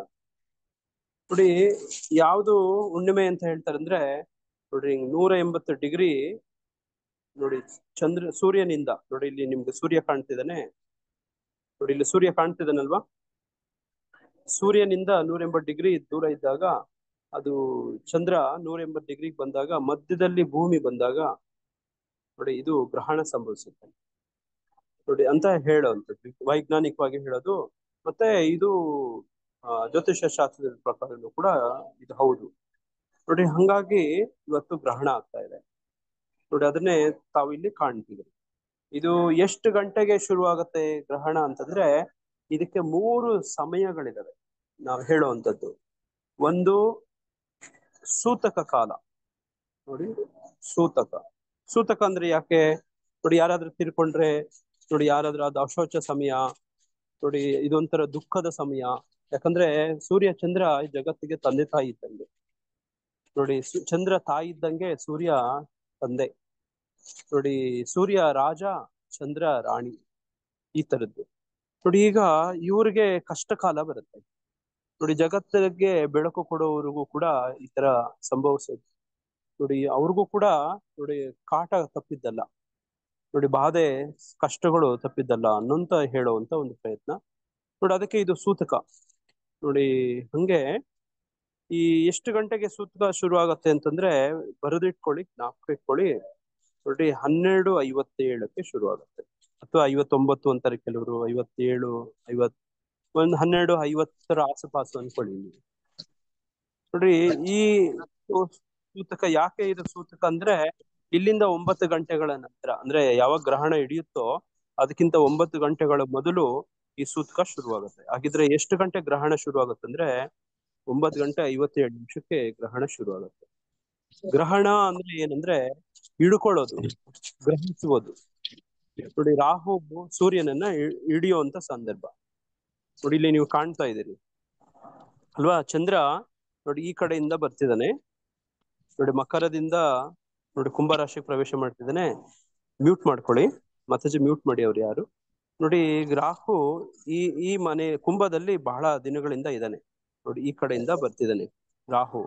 ಈಗ ರಾಹು ಚಂದ್ರನನ್ನ ಹಿಡಿತಾನೆ ನೋಡಿ. ಇದು ಹತ್ತತ್ರ ಹೋಗುತ್ತೆ. ಇದು ಮುಂದೆ ನಾನು ಈಗ ಚೇಂಜ್ ಮಾಡಿದ್ರೆ ಡಿಗ್ರಿಗಳು 24 ಡಿಗ್ರಿಗೆ ಹತ್ತತ್ರ ಬಂದ್ಬಿಡುತ್ತೆ ನೋಡಿ. ಅದನ್ನ ನಾನು ಈಗ ಚೇಂಜ್ ಮಾಡಿದ್ರೆ 11 ಗಂಟೆ ಹಾಕಿದ್ದೀನಲ್ವಾ, 11 ಗಂಟೆಯಿಂದ ತೆಗೆದು ನೀವು 12 ಗಂಟೆ ಹಾಕಿದ್ರೆ, 1 ಗಂಟೆ ಹಾಕಿದ್ರೆ ಪೂರ್ತಿ ಇಟ್ಕೊಂಡಿರುವಂತದ್ದು ಕಾಣ್ಬೋದು ನೋಡಿ. ಇದು ಗ್ರಹಣ ಅಂದ್ರೆ ನೋಡ್ರಿ ಈ ರಾಶಿ, ಈ ಚಕ್ರದಲ್ಲಿ ನೋಡಿ ವಿಶೇಷವಾಗಿ ಕುಂಭ ರಾಶಿಯಲ್ಲಿ ಇದು ಆಗ್ತಾ ಇರುವಂತದ್ದು. ಚಂದ್ರನನ್ನ ಎಷ್ಟು ಗಂಟೆಗೆ ಸ್ಪರ್ಶ ಮಾಡ್ತಾರೆ ಅಂದ್ರೆ 9:57ಕ್ಕೆ ನೋಡಿ ಸ್ಪರ್ಶ ಕಾಲ ಶುರುವಾಗುತ್ತೆ. ಅದಕ್ಕೆ ಹಿಂದಿನ 9 ಗಂಟೆಗಳ ಹಿಂದಿನ ಅವಧಿಯನ್ನ ಸೂತಕ ಕಾಲ ಅಂತಾರೆ. ಈ ಸೂತಕ ಕಾಲದಲ್ಲಿ ದೇವ್ರ ಮನೆ ಎಲ್ಲ ಕ್ಲೋಸ್ ಆಗಿರ್ಬೇಕು, ದೇವಸ್ಥಾನಗಳೆಲ್ಲ ಬಂದಾಗಿರ್ತವೆ, ಊಟ ಮಾಡಬಾರ್ದು ಅಂತ ಹೇಳೋದು ನಾವು. ಸೂತಕ ಎಲ್ಲಿಂದ ಶುರುವಾಗತ್ತಂದ್ರೆ ಇಲ್ಲಿಂದ ಶುರುವಾಗುತ್ತೆ. ಸೂತಕ ಸಂದರ್ಭ ಇಂದ ಕೌಂಟಿಂಗ್ ಶುರು ಆಗತ್ತೆ ಅಂತ ಲೆಕ್ಕ ನೋಡ್ರಿ. ಹಂಗೆ ಅದರ ನೋಡಿ ಸ್ಪರ್ಶ ನೋಡಿ ಶುರು ಆಗಿರುತ್ತೆ ಇಲ್ಲೇನೆ. ವಿಶೇಷವಾಗಿ ರಾತ್ರಿ 9:57ಕ್ಕೆ ಸ್ಪರ್ಶ ಆಗತ್ತೆ, ಟಚ್ ಆಗತ್ತೆ ನೋಡಿ. ಅದಕ್ಕೂ ಇಷ್ಟು ಇಷ್ಟು ಹತ್ರಕ್ಕೆ ಬಂದ್ರೆ ಅದು ಸ್ಪರ್ಶ ಕಾಲ ಅಂತ ಹೇಳೋದು ನೋಡಿ. ಇದು 3, ಒಂದು ಸ್ಪರ್ಶ ಕಾಲ, ಇನ್ನೊಂದು ಮಧ್ಯಕಾಲ ನೋಡಿ, ಒಂದು ಸ್ಪರ್ಶ ಆದ್ರೆ ಇನ್ನೊಂದು ಮಧ್ಯಕಾಲ. ಮಧ್ಯಕಾಲ ಅಂದ್ರೆ ಏನಂದ್ರೆ ಪೂರ್ತಿಯಾಗಿ ಹಿಡ್ಕೊಂಡ್ಬಿಟ್ಟಿರೋದು ನೋಡಿ. ಆ ಪೂರ್ತಿಯಾಗಿ ಹಿಡ್ಕೊಂಡಿರೋವಂಥದ್ದು ಎಷ್ಟು ಗಂಟೆಗೆ ಅಂತಂದ್ರೆ ನೋಡ್ರಿ 12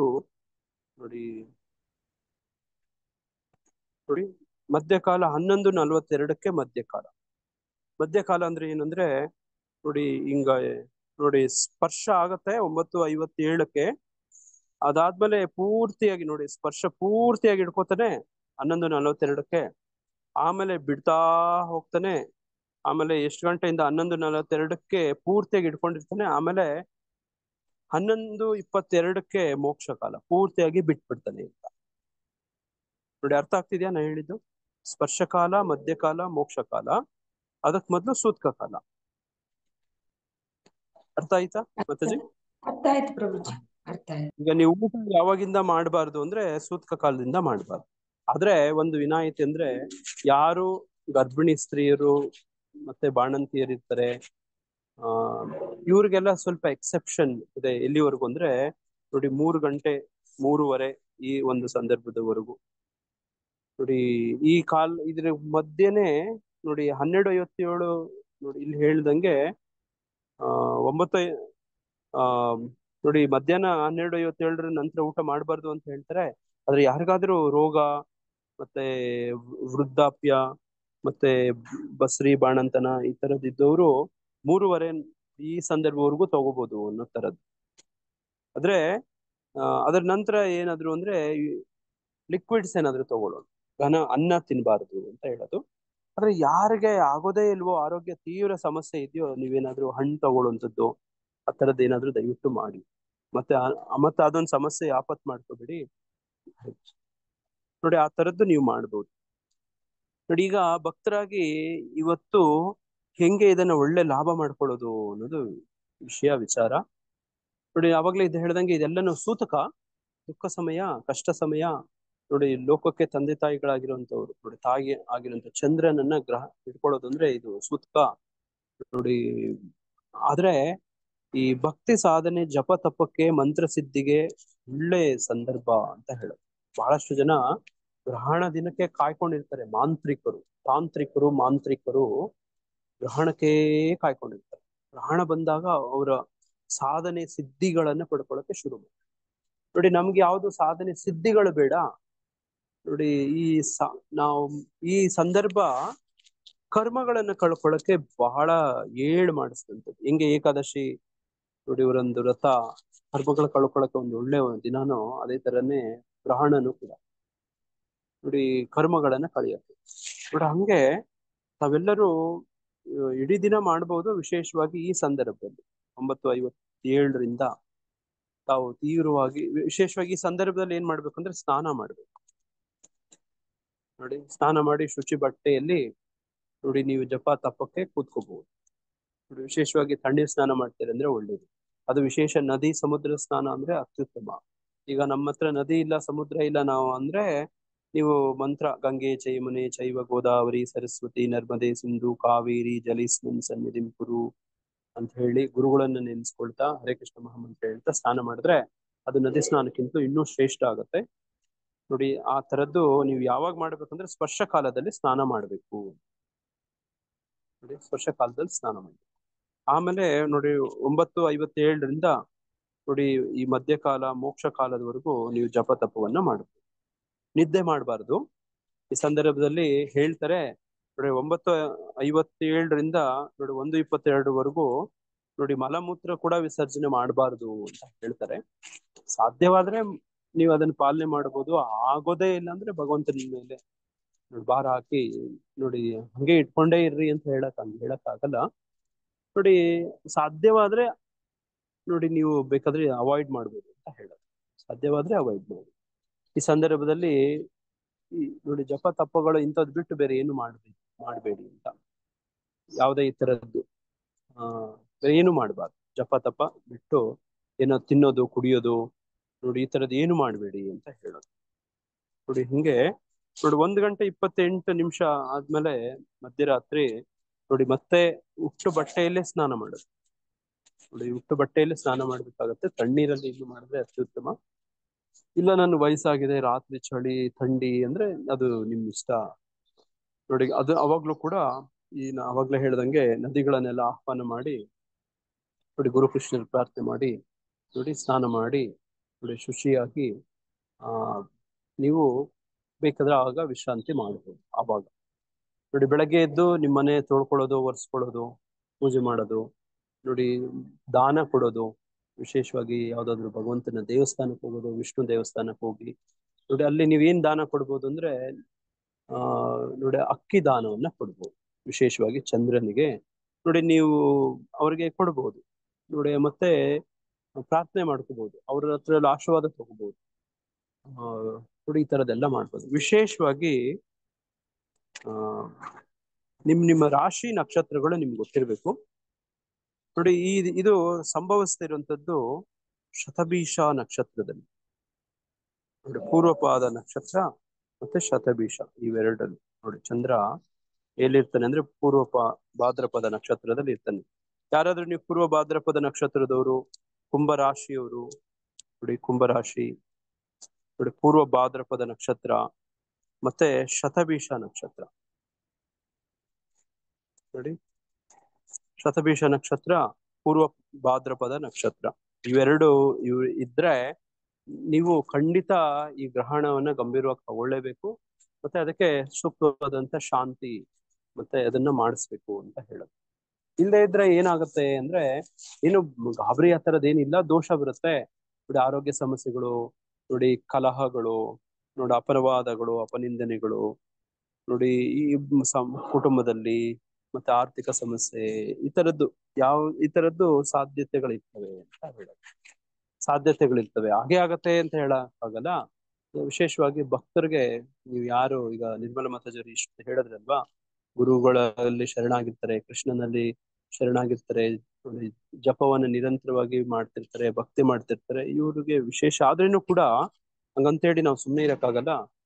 ನಾವು ಭೌತಿಕರು ಅಂತ ಹೇಳಿ ನೋಡಿ ಮಾಡೋದನ್ನ ಮಾಡೋವಂಥದ್ದು ಉತ್ತಮ. ವಿಶೇಷವಾಗಿ ಇದೆಲ್ಲ ಮಾಡಿದ್ರೆ ಒಳ್ಳೇದೇ ಆಗತ್ತೆ ಅಲ್ವಾ, ಒಳ್ಳೇದೇ ಆಗತ್ತೆ. ಹಂಗಾಗಿ ನೋಡಿ, ಪೂರ್ವ ಭಾದ್ರಪದ ನಕ್ಷತ್ರದವ್ರು ತಾವು ಯಾರಾದ್ರೂ ಇದ್ರೆ ಅಥವಾ ನಿಮ್ಮ ಕುಟುಂಬದವರು ಯಾರಾದ್ರೂ ಇದ್ರೆ, ಶತಭೀಷ ನಕ್ಷತ್ರದವ್ರು ಇದ್ರೆ ವಿಶೇಷವಾಗಿ ಮಾಡಬಹುದು ನೋಡಿ. ಇವೆರಡು ನಕ್ಷತ್ರ ಮತ್ತೆ ಯಾವ ಯಾವ ರಾಶಿಗಳಿಗೆ ವಿಶೇಷವಾಗಿ ಇವರು ಗಮನ ಕೊಡ್ಬೇಕು ಅಂದ್ರೆ ನೋಡಿ, ಒಂದು ಕುಂಭರಾಶಿ, ಇನ್ನೊಂದು ಅದ್ರ ಪಕ್ಕದಲ್ಲಿ ಇರುವಂತ ಮೀನ ರಾಶಿ ನೋಡಿ. ಇವೆರಡರಲ್ಲಿ ಯಾರಾದ್ರೂ ನಕ್ಷತ್ರದವರಿದ್ರೆ ಪೂರ್ವ ಭಾದ್ರಪದ ನಕ್ಷತ್ರ, ಶತಭೀಷ ನಕ್ಷತ್ರ, ಮೀನರಾಶಿ, ಕುಂಭರಾಶಿ ನೋಡಿ. ಯಾಕೆಂದ್ರೆ ಇಲ್ಲೇ ಗ್ರಹಣ ಆಗ್ತಾ ಇರೋದು ನೋಡಿ, ಕಾಣುತ್ತೆ ನೋಡಿ, ನೀವೇ ನೋಡಿ ಅಲ್ವಾ.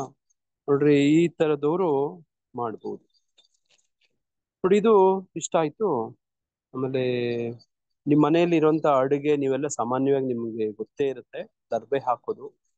ವಿಶೇಷವಾಗಿ ನೀವೆಲ್ಲ ಏನು ಕಾಳು ಕಡಿ ಬೇಳೆ ಮನೆಗಳಲ್ಲಿ ಈ ತರದ ಆಹಾರ, ಒಂದು ಉಪ್ಪಿನಕಾಯಿ, ಹಾಲು, ಮೊಸರು ನೋಡಿ, ಇಂಥದಕ್ಕೆಲ್ಲ ದರ್ಬೆ ಹಾಕಿ ಅದನ್ನ ರಕ್ಷಣೆ ಮಾಡೋದು. ದರ್ಬೆ ಅಂದ್ರೆ ಏನು ಅಂದ್ರೆ ವರಹ ಸ್ವಾಮಿಯ ನೋಡಿ, ಅದು ಪವಿತ್ರವಾದಂತ ದಿವ್ಯವಾದಂತ ರೋಮ ಕೂದ್ಲು ನೋಡಿ, ಅದನ್ನ ಹಾಕಿ ರಕ್ಷಣೆ ಮಾಡುವಂಥದ್ದು. ಆ ತರ ನಿಮ್ಮ ಮನೆಯಲ್ಲಿ ಇರುವಂತ ಅಡುಗೆ ನೋಡಿ ವಸ್ತುಗಳಿಗೆಲ್ಲ ಹಾಕ್ಬೋದು. ನೀರಿನ ಟ್ಯಾಂಕ್ ನೀರಿಂದ ಹಿಡ್ಕೊಂಡು ಎಲ್ಲ ದವಸ ಧಾನ್ಯಗಳಿಗೆಲ್ಲ ಹಾಕ್ಬೋದು ನೋಡಿ. ಈ ಸಂದರ್ಭದಲ್ಲಿ ಅನ್ನವನ್ನ ನೋಡಿ, ಅನ್ನಕ್ಕೆಲ್ಲ ಹಾಕಿ ನಾಳೆ ಬೆಳಗ್ಗೆ ತಿಂತೀನಿ ಅಂತೆಲ್ಲ ಮಾಡಬಾರ್ದು ನೋಡಿ. ಏನೆಲ್ಲ ಸಾಧ್ಯವಾಗುತ್ತೋ ನೋಡಿ, ಈ ತರದ್ದು ಅಡುಗೆ ಮಾಡಿರುವಂತದ್ದನ್ನ ಏನು ಇಟ್ಕೋಬಾರ್ದು. ಅಂದ್ರೆ ಅದನ್ನ ಹಾಕಿ ನಾನು ರಕ್ಷಣೆ ಮಾಡ್ತೀನಿ ದರ್ಬೆಯನ್ನ ಅಂತ ಹೇಳಕ್ಕಾಗಲ್ಲ ನೋಡಿ. ಈ ತರದ್ದು ಒಂದು ಎಚ್ಚರಿಕೆ ತಗೋಬೇಕು ನೋಡಿ. ಇವು ಚಂದ್ರ ಮನಸ್ಸಿಗೆ ಕಾರಕ ನೋಡಿ. ಗ್ರಹಣ ಹಿಡಿದಾಗ ಮನಸ್ಸಿನ ಮೇಲೆ ತುಂಬಾ ಪರಿಣಾಮ ಬೀರುತ್ತೆ ನೋಡಿ. ಅದನ್ನ ನಾವು ಇವೆಲ್ಲ ಮಾಡದೆ ಆದ್ರೆ ನೋಡಿ, ನಮ್ಮ ಮನಸ್ಸು, ನಮ್ಮ ದೇಹ ನೋಡಿ, ಇವೆಲ್ಲವೂ ಕೂಡ ನಿಯಂತ್ರಣದಲ್ಲಿ ಇರುತ್ತೆ. ವಿಶೇಷವಾಗಿ ಜಪ ತಪ ಮಾಡೋದಕ್ಕೆ ಇದು ಹೇಳು ಮಾಡಿಸಿದಂಥದ್ದು ನೋಡಿ. ಕೋಟಿ ಪುಣ್ಯ ಫಲಗಳು ಸಿಗ್ತವೆ ನೋಡಿ. ಇದು ಗ್ರಹಣದ ವಿಷಯ.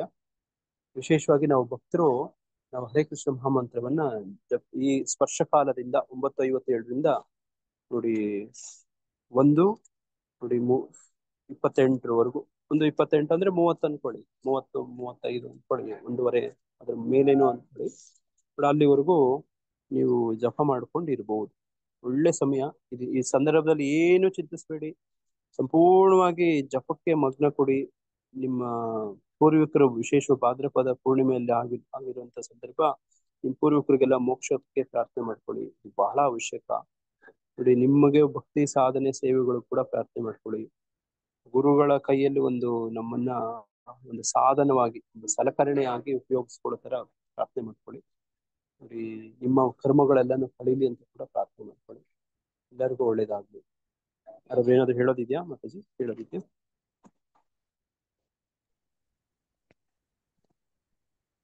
ಯಾರಾದ್ರೂ ಹೇಳೋದೇನಾದ್ರು ಇದೆಯಾ? ಹರೇ ಕೃಷ್ಣ ಪ್ರಭು, ನಮ್ಗೆಲ್ಲ ಶುಗರ್ ಇದೆಯಲ್ಲ, ನೀರ್ ಕುಡಿಬೋದಾ ಅಂತ. ನನ್ಗೆ ನೀರಿಂದು ದಾಹ ಆಗ್ತಾ ಇರುತ್ತೆ ಪ್ರಭು ರಾತ್ರಿ. ನಿಮ್ಗೆ ಆರೋಗ್ಯನೇ ಪ್ರಥಮ, ಆಮೇಲೆ ಜಪ ತಪ, ಈ ವ್ರತ ಸಾಧನೆ ಎಲ್ಲ ಆಮೇಲೆ. ಯಾರಿಗೆಲ್ಲ ನೋಡಿ, ಕಲಾವತಿ ಮಾತಾಜಿಯವರು ಒಂದು ಬಹಳ ಮುಖ್ಯವಾದ ಅಂಶನ ಹೇಳ್ತಿದ್ದಾರೆ ನೋಡಿ. ಆರೋಗ್ಯವೇ ಪ್ರಧಾನ ಮಾತಾಜಿ. ಕಲಾವತಿ ಮಾತಾಜಿಯವರೇ, ನಿಮ್ಮ ಆರೋಗ್ಯಕ್ಕೋಸ್ಕರ ಏನ್ ಮಾಡ್ಕೊಳ್ಳಿ. ಆರೋಗ್ಯಕ್ಕೋಸ್ಕರ ಏನ್ ಬೇಕೋ ಮಾಡ್ಕೊಳ್ಳಿ. ಅನ್ನ ತಿನ್ಬೇಡಿ ಅಷ್ಟೇ.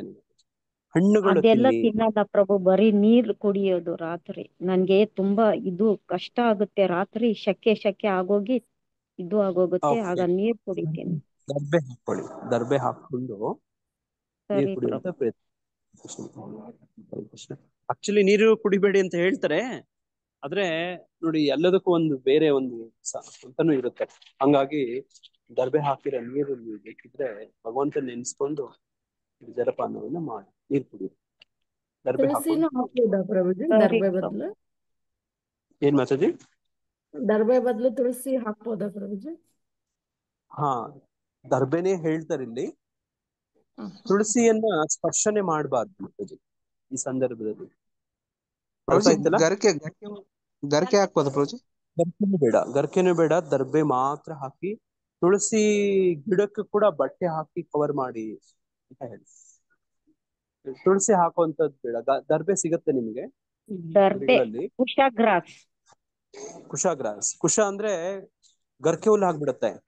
ಇದು ದರ್ಬೆ ಹುಲ್ಲೇ ಬೇಕು, ಗರ್ಕೆ ಹುಲ್ಲಲ್ಲ. ದೇವಸ್ಥಾನದಲ್ಲಿ ಸಿಗುತ್ತೆ ಪ್ರಭುಜಿ, ದೇವಸ್ಥಾನದಲ್ಲಿ ಕೇಳಿದ್ರೆ ಗಂದಿಗೆ ಮಾರ್ಕೆಟ್ ಅಂಗಡಿಗಳಲ್ಲಿ ಅಲ್ಲಿ ಸಿಗುತ್ತೆ ಮಾತಾಜಿ. ಗಂದಿಗೆ ಅಂಗಡಿಯಲ್ಲಿ ಸಿಗುತ್ತೆ. ಹಾ, ಗಂದಿಗೆ ಅಂಗಡಿಯಲ್ಲಿ ಸಿಗುತ್ತೆ. ತುಳಸಿ ಹಾಕ್ಬಾರ್ದು, ಆಯ್ತಾ? ತುಳಸಿ ಕೂಡ ಹಾಕೋರು ಹಾಕ್ತಾರೆ ಅಂದ್ರೆ ಓಕೆ, ಆದ್ರೆ ತುಳಸಿಯನ್ನ ಈ ಸಂದರ್ಭದಲ್ಲಿ ಸ್ಪರ್ಶ ಕೂಡ ಮಾಡೋದಿಲ್ಲ. ದರ್ಬೆ ಅಂತ ಹೇಳ್ತಾರೆ ಶಾಸ್ತ್ರ. ಹರೇ ಕೃಷ್ಣ. ಹರೇ ಕೃಷ್ಣ. ಮತ್ತೆ ಯಾರಾದ್ರೂ ಏನಾದ್ರು ಹೇಳೋದು ಕೇಳೋದಿದೆಯಾ? ಮಾಮೂಲ್ ಟೈಮೇ ಮಾಡಿದ್ರುನು ಪರವಾಗಿಲ್ಲಲ್ಲ ಪ್ರಭುಜಿ? ಏನ್ ಮಾತಾಜಿ? ಇನ್ನೊಂದ್ಸತಿ ಹೇಳಿ. ಸತ್ಸಂಗ ಪ್ರಭುಜಿ ಮಾಡ್ಬೋದು. ನೀವೆಲ್ಲ ಒಟ್ಟು ಕೂತ್ಕೊಂಡು ಕೀರ್ತನೆ ಮಾಡ್ಬೋದು.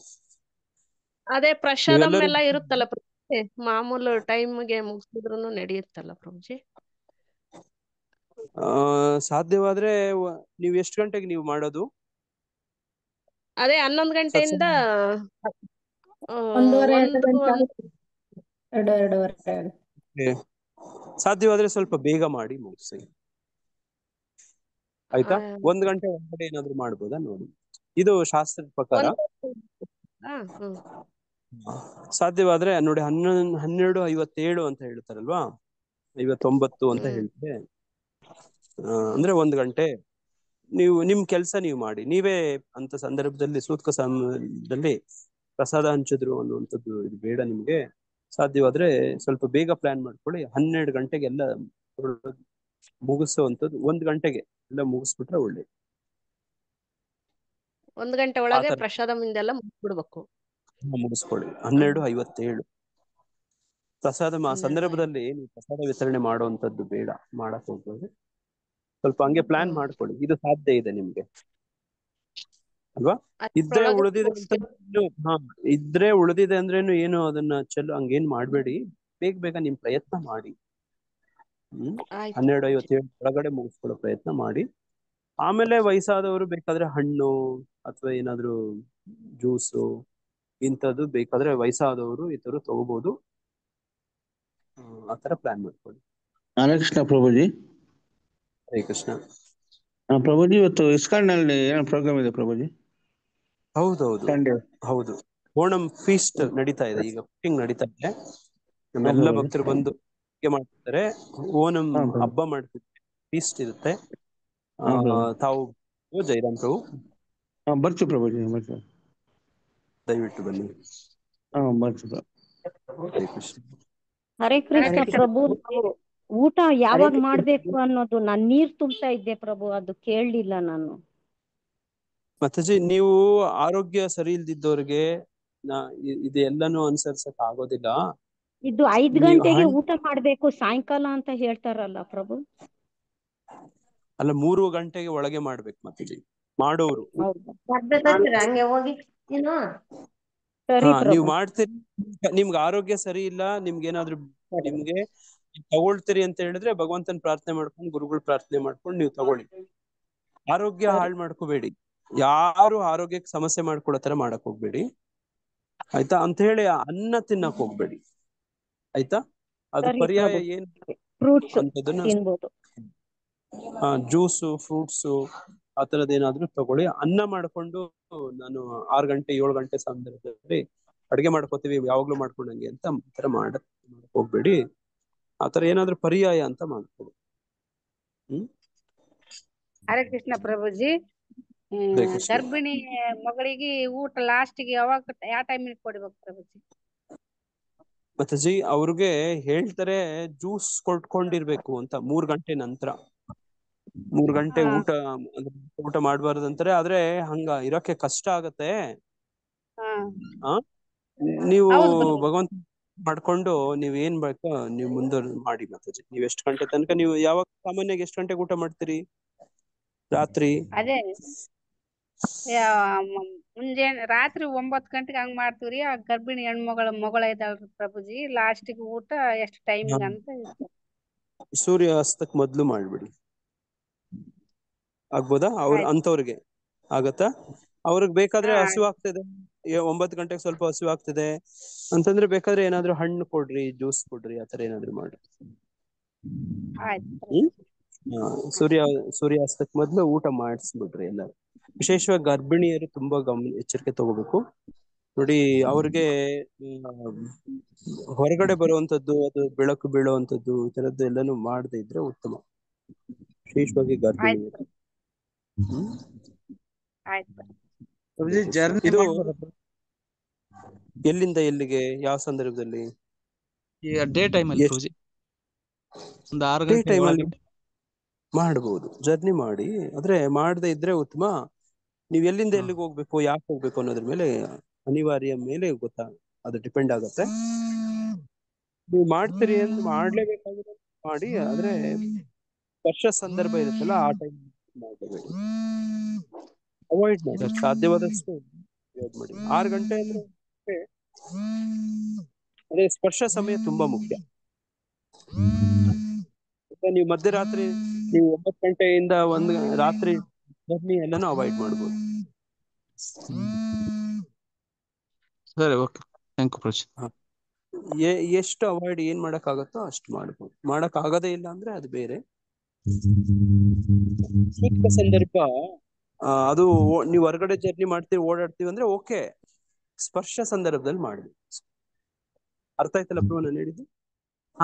ಸೂತಕ ಸಂದರ್ಭದಲ್ಲಿ ಈಗ 12:57 ಆಚೆನೆ ಮನೆಯಿಂದ ಆಚೆ ಬರಬೇಡಿ ಅಂತ ಹೇಳಕ್ ಆಗಲ್ಲ ನಾವು. ಇದು ಸೂತ್ಕನೇ ಬೇರೆ, ಸ್ಪರ್ಶನೇ ಬೇರೆ ಅಲ್ವಾ? ಸೂತ್ಕ ಕಾಲದಲ್ಲಿ ಹೊರಗಡೆ ಓಡಾಡ್ಬೋದು ಅಂದ್ರೆ ಓಡಾಡ್ಬೋದು. ಬಾಣಂತಿಯರೆಲ್ಲ ಬರ್ಬೋದಾ ಅಂದ್ರೆ ಅವ್ರ ಬಸ್ರಿ ಬಾಣಂತಿಯವ್ರನ್ನ ಅವಾಯ್ಡ್ ಮಾಡೋದು ಒಳ್ಳೆ, ಆಯ್ತಾ? ನೀವೆಲ್ಲ ಓಡಾಡ್ಬೋದಾ ಅಂದ್ರೆ ಓಡಾಡಿ. ಅದ್ರ ಸ್ಪರ್ಶ ಕಾಲದಲ್ಲಿ ಜರ್ನಿ ಮಾಡ್ತೀವಿ ಅಂತ ಹಂಗ್ ಮಾಡ್ಬೇಕು ಅಷ್ಟೇ. ಸರಿ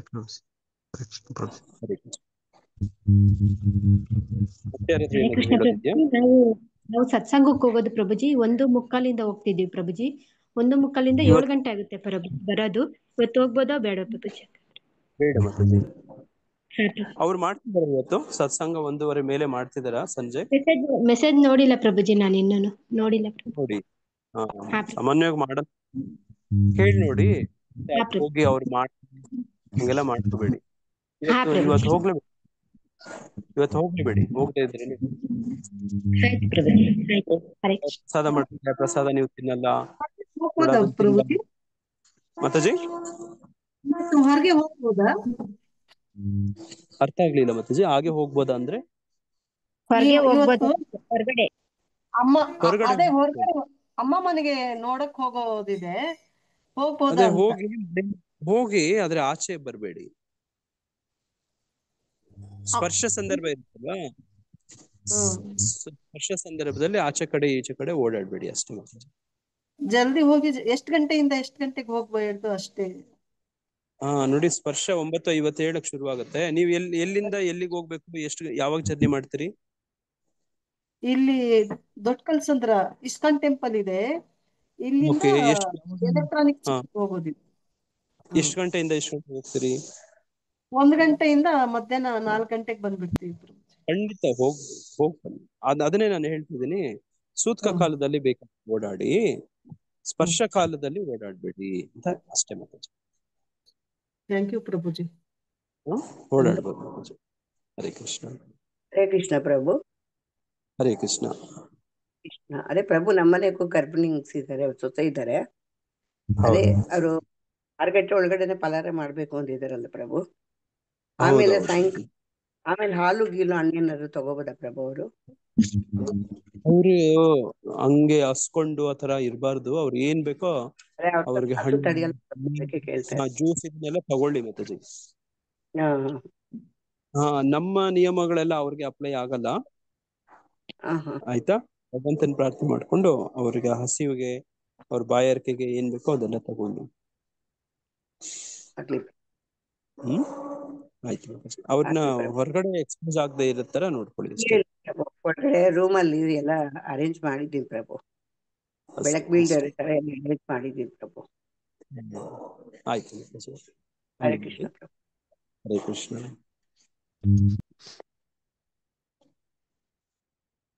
ಹರೇ ಕೃಷ್ಣ. ಮತ್ತೆ ಯಾರಾದ್ರೂ ಏನಾದ್ರು ಹೇಳೋದಿದ್ಯಾ?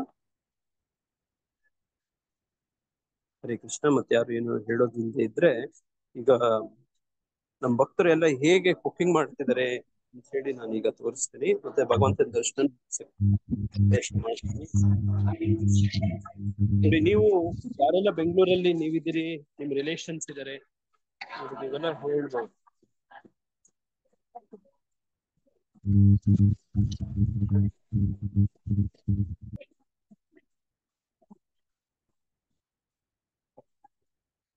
ಯಾರು? ಹೇಮಾ ಮಾತಾಜಿ. ಹರೇ ಕೃಷ್ಣ ಮಾತಾಜಿ. ಹರೇ ಕೃಷ್ಣ ಮಾತಾಜಿ. ಹರೇ ಕೃಷ್ಣ ಲಕ್ಷ್ಮೀ ಮಾತಾಜಿ. ಹರೇ ಕೃಷ್ಣ ಲಕ್ಷ್ಮೀ ಮಾತಾಜಿ. ಹರೇ ಕೃಷ್ಣ ಲಕ್ಷ್ಮೀ ಮಾತಾಜಿ. ಹರೇ ಕೃಷ್ಣ.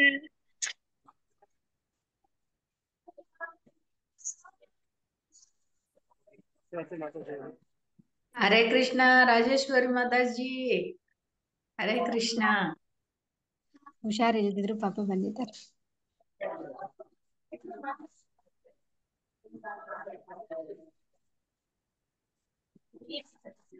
ಸುಕನ್ಯಾ ಮಾತಾಜಿ ಅವರು. ಹರೇ ಕೃಷ್ಣ ಸುಕನ್ಯಾ ಮಾತಾಜಿ. ಸುಕನ್ಯಾ ಮಾತಾಜಿ. ಹರೇ ಕೃಷ್ಣ.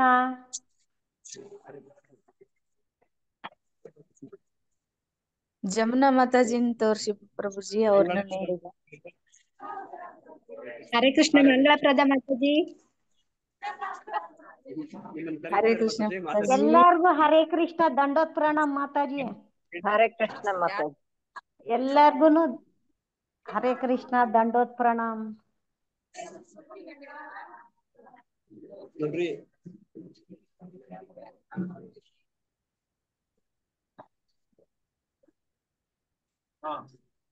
ಹರೇ ಕೃಷ್ಣ ಜಮುನಾ.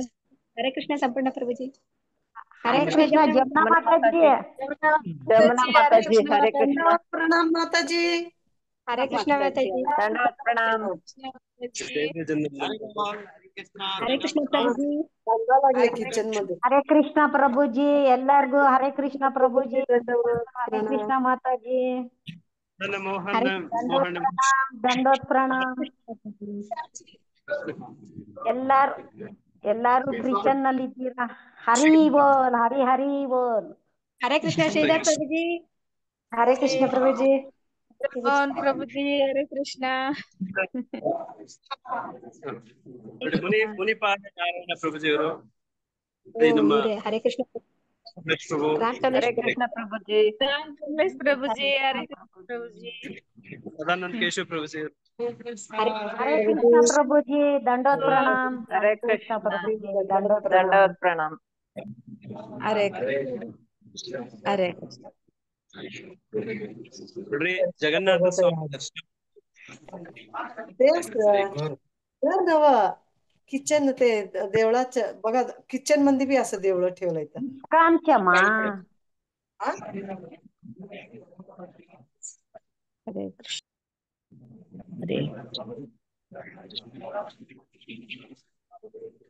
अरे बोल अरे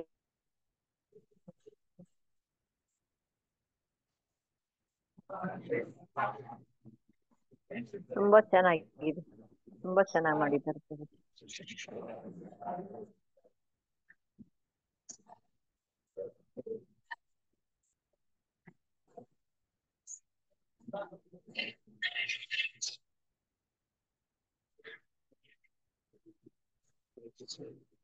ನೋಡ್ರಿ ಹೀಗಿರುತ್ತೆ ಭಾನುವಾರ ಕುಕಿಂಗ್ ಸರ್ವಿಸ್ಗಳಂದ್ರೆ ಹೀಗಿರುತ್ತೆ.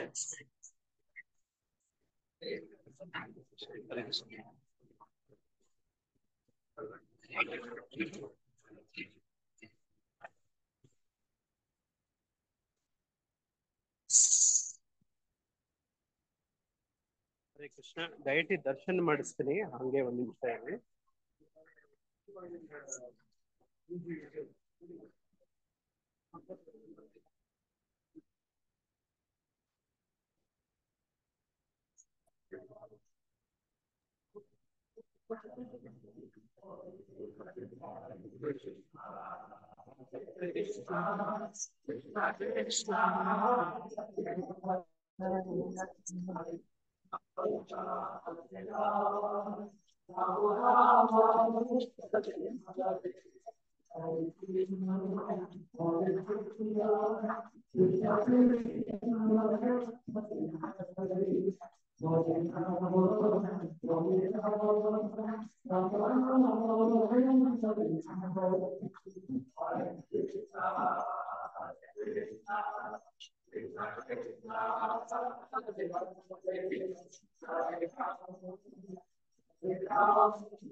ಕೃಷ್ಣ ಕೃಷ್ಣ ಹರೇ ಹರೇ ಹರೇ ರಾಮ ಹರೇ ರಾಮ.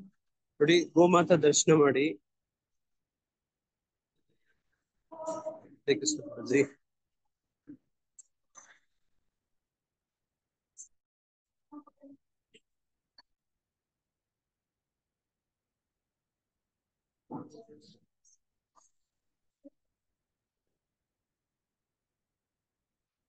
ನೋಡಿ ಇವು ಪುಂಗನೂರು ಬ್ರೀಡ್, ಇವು ಪುಂಗನೂರು ಹಸುಗಳು.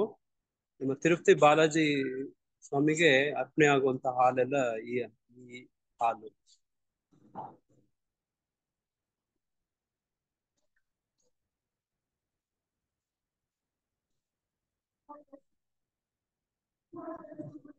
ಭಕ್ತವತ್ಸಲ ಬಾಲಾಜಿ ಸ್ವಾಮಿ ದರ್ಶನ ಮಾಡ್ತೀನಿ. ಹಿಂಗೇರಿ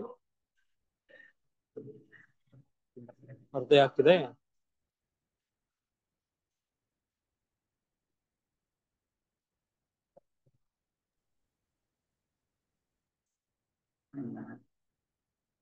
ಅರ್ಧ ಹಾಕಿದೆ. ಒಂದು ಮೇಲೆ ಪ್ರಭುಪಾದನ ದರ್ಶನ ಮಾಡಿಸ್ತೀನಿ.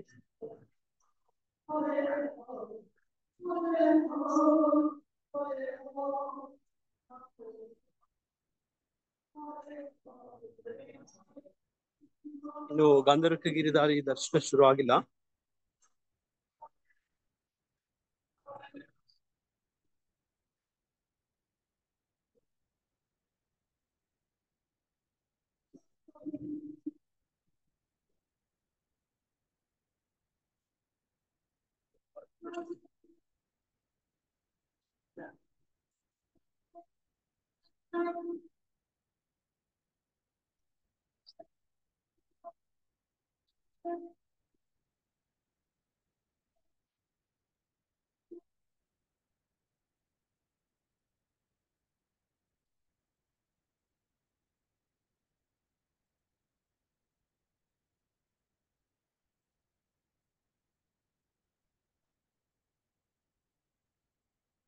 ಪ್ರಭುಪಾದರ ಪಾದ ಕಮಲಗಳನ್ನ ದರ್ಶನ ಮಾಡಿ.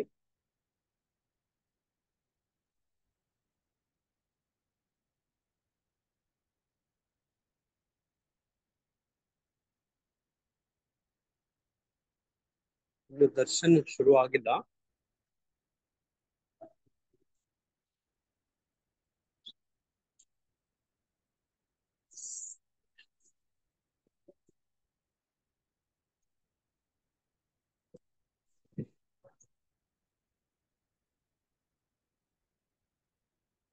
ಹರೇ ಕೃಷ್ಣ. ಇವತ್ತು ನಮ್ಮ ದೇವಸ್ಥಾನದಲ್ಲಿ ಭಾಗವತ ಪ್ರವಚನ ಕೊಡುವಂತವರು ಪ್ರಭುಪಾದರ ಡಿಸೈಪಲ್ ಮತ್ತೆ ಕನ್ನಡ ಮಾತಾಡುವಂತ ಪ್ರಭುಪಾದ ಡಿಸೈಪಲ್ ಬಹುಶಃ ಇವರೊಬ್ಬರೇ ಇರ್ಬಹುದು. ಹಂಗಾಗಿ ನೋಡಿ, ಅದ್ರ ಕನ್ನಡ ಅನುವಾದ ಇರುತ್ತೆ. ಹಂಗಾಗಿ ತಾವೆಲ್ಲರೂ ಆನ್ಲೈನ್ ನಲ್ಲೇ ನೋಡಿ ಕಾರ್ಯಕ್ರಮದಲ್ಲಿ ಭಾಗವಹಿಸಬೇಕು ಅಂತ ಕೇಳ್ಕೊಳ್ತೇನೆ. ಒಂದು ನಿಮಿಷ. ಯಾರಾದ್ರೂ ಏನಾದ್ರು ಪ್ರಶ್ನೆ ಇದೆಯಾ? ಏನಾದ್ರೂ ಹೇಳೋದ್ಯಾ, ಕೇಳೋದಿದ್ಯಾ? ವಿಶೇಷ ದಿನಗಳಿದಾವ? ಕೃಷ್ಣ ಪ್ರಭುಜಿ. ಪ್ರಭುಜಿ, ನನಗೆ ಕನಸಲ್ಲಿ ರಾತ್ರಿ ಪ್ರಭುಪಾದ್ಜಿ ಕನಸಿ ಬಂದ್ಬಿಟ್ಟಿದೆ. ಓ ಹರಿ ಹರಿ ಮಾತಾಜಿ.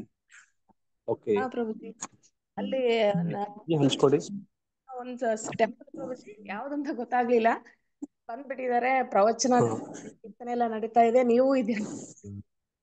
ತುಂಬಾ ಜನ ಎಲ್ಲ ನಮ್ಮ ದಕ್ಷಿಣ ಭಕ್ತರೆಲ್ಲ ಇದೀವಿ. ಮತ್ತೆ ನಿರ್ಮಲಾ ಮಾತಾಜಿ ಬಂದಿದ್ದಾರೆ ಬೆಂಗಳೂರಿಗೆ. ಅಲ್ಲೆಲ್ಲ ಪ್ರವಚನ ನಡೀತಿದೆ ಪ್ರಭುಜಿ. ನಾವೇನ್ ಮಾಡಿದ್ವಿ, ಫೋಟೋ ತೆಗಿಸ್ಕೋಬೇಕಂತಿದ್ವಿ. ಹತ್ರ ಕರ್ಕೊಂಡು ನಮ್ಗೆಲ್ಲ ಜೊತೆಗೆ ಫೋಟೋ ತೆಗಿಸ್ಕೊಂಡ್ರು.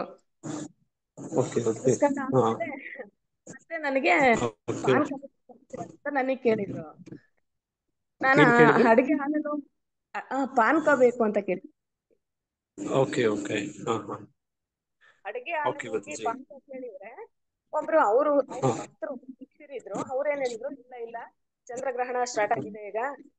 ಚಂದ್ರಗ್ರಹಣ ಸ್ಟಾರ್ಟ್ ಆದಾಗ ಏನು ಕೊಡಲ್ಲ, ಬೇಡ. ಆ ಚಂದ್ರಗ್ರಹಣ ನಡೆಯೋದು ನನಗೆ ಲೈವ್ ಅಲ್ಲಿ ಯಾವ ತರ ಚಂದ್ರಗ್ರಹಣ ಹಿಡಿಯುತ್ತೆ ಅಂತ ಹೇಳಿ ತೋರಿಸಿದ್ರು ಪ್ರಭುಜಿ. ಒಂದು ಹಾವು ಹೋಗ್ಬಿಟ್ಟು, ಹಾವು ಹೋಗೋದು ಚಂದ್ರನಿಗೆ, ಚಂದ್ರನ ಕಡೆ ತರ ನನಗೆ ತೋರಿಸಿದ್ರು ಪ್ರಭುಜಿ ಅವರು ಶಿಷ್ಯರು. ಆ ಟೈಮಲ್ಲಿ ನನ್ಗೆ ಅದು ಪಾನಕ ನಾವು ಗುರುಗಳಿಗೆ ಕೊಡಲ್ಲ, ಬೇಡ ಅಂತ ಅಂದ್ರು. ನಾನು ಹೋಗಿ ಗುರುಗಳಿಗೆ ಇವತ್ತು ಪಾನಕ ಕೇಳಿದ್ರು ಕೊಡಕ್ ಆಗ್ಲಿಲ್ಲ ಅಂತ ಹೇಳಿ, ಅದೊಂದು ಆ ಟೈಮಲ್ಲಿ ಬೇಜಾರು ಅನಿಸ್ತು ಪ್ರಭುಜಿ. ಮತ್ತೆ ಹೋಗಿ ಕೇಳಿದಾಗ ಇಲ್ಲ ಇಲ್ಲ ಪರವಾಗಿಲ್ಲ ಬಿಡ್ರಿ ಅಂತ ಹೇಳಿ ನನ್ನ ಹತ್ರ ಮಾತಾಡಿದ್ರು. ಅದು ರಾತ್ರಿ ಇದನ್ನು ಡೈರಿಯಲ್ಲಿ ಬರ್ದಿಡಿ ಮಾತಾಜಿ. ಡೈರಿಯಲ್ಲಿ ಹರೇ ಕೃಷ್ಣ ಪ್ರಭುಜಿ. ಹರೇ ಕೃಷ್ಣ ಪ್ರಭುಜಿ. ಹೇಳಿ ಪ್ರಭು. ಪ್ರಭುಜಿ, ಏನಿಲ್ಲ, ಇವತ್ತು ಬೆಳಗಿನ ಜಾವ 5 ಗಂಟೆಗೆ ನೀವು ನಮ್ಮ ಮನೆಗೆ ಕನಸಿನಲ್ಲಿ ಬಂದ್ಬಿಟ್ಟಿದ್ರಿ ಪ್ರಭುಜಿ. ಅಲ್ಲಿ ನಮ್ಮ ನೇಟಿವ್ ಪ್ಲೇಸ್ ಲಿಂಗದಳ್ಳಿಯಲ್ಲಿ ನಾವು ನಮ್ಮ ತಾಯಿ ತೀರೋಗಿ ಸುಮಾರು ಒಂದು 20 ವರ್ಷ ಆಯ್ತು ಪ್ರಭುಜಿ. ನಮ್ಮ ತಾಯಿ ಜೊತೆ ನಾನು ಕಡಲೆಕಾಯಿ ಶೇಂಗಾಕಾಯಿ ಬಿಡಿಸ್ತಾ ಇದ್ದೀನಿ. ತಾವು ಬಂದ್ಬಿಟ್ಟಿದ್ರೆ ನಮ್ಮ ಮನೆಗೆ. ಅಲ್ಲಿ ಒಂದು ಕ್ಲಾಸ್ ತರಗತಿ ಕೊಟ್ರಿ ಪ್ರಭುಜಿ. ಆ ತರಗತಿ ಎಲ್ಲ ಮುಗಿದ್ಮೇಲೆ ನಾವು ಶೇಂಗಾಕಾಯಿ ಬಿಡಿಸ್ತಾ ಇದ್ರಿ, ನೀವು ಕಡಲೆಕಾಯಿ ತಗೋ ಜಯರಾಮ್ ಪ್ರಭುಜಿ ಅಂತ ಕೇಳ್ದಂಗ ಆಯ್ತು ಪ್ರಭುಜಿ ಇವತ್ತು. ಬಹಳ ಧನ್ಯವಾದಗಳು, ಯಾಕಂದ್ರೆ ನೀವು ನಮ್ಮ ಮನೆಗೆ ಬಂದಿದ್ರಲ್ಲ. ಧನ್ಯವಾದಗಳು ಪ್ರಭುಜಿ. ಪ್ರಭುಜಿ, ನನಗೆ ಅಷ್ಟು ಪ್ರಭುಜಿ, ಎಲ್ಲ ಬಸ್ಸಲ್ಲಿ ಪ್ರಯಾಣ ಮಾಡ್ತಾ ಇದೀವಿ, ನೀವು ಪ್ರವಚನ ಕೊಡ್ತಾ ಇದ್ರಿ ಪ್ರಭುಜಿ ಕನ್ಸಲ್ಲಿ.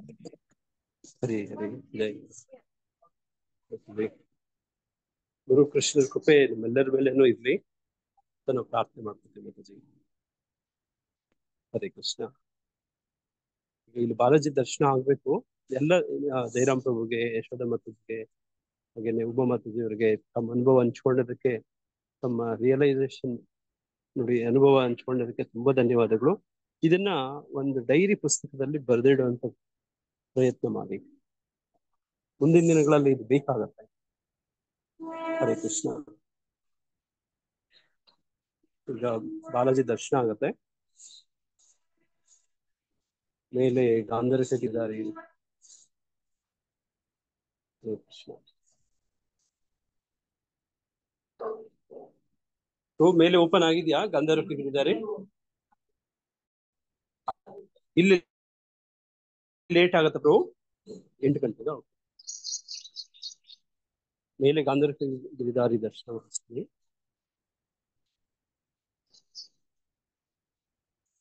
ಇಲ್ಲಿ ದೇವಸ್ಥಾನದ ಹಸಿರು ಹೆಂಗಿದೆ ನೋಡಿ.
ಇವತ್ತಿನ ಡ್ರೆಸ್ ವಿಶೇಷ ಯಾರಾದ್ರೂ ಏನು ಅಂತ ಹೇಳ್ತೀರಾ?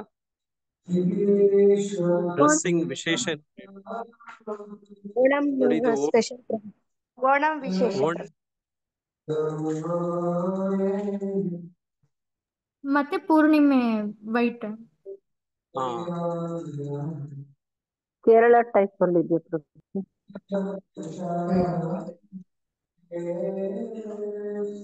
ಕೃಷ್ಣ ಪ್ರಭು ದಯಾ ಕರೋ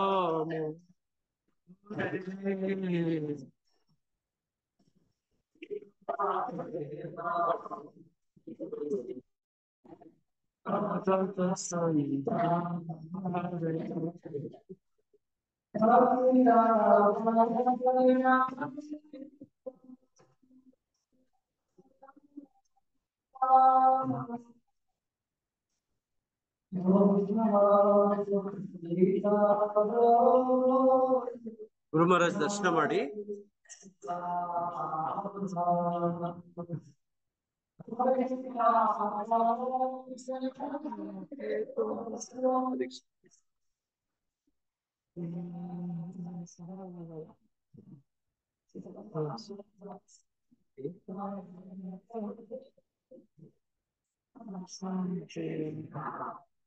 ಹರಿ ಹರಿ ಹರಿ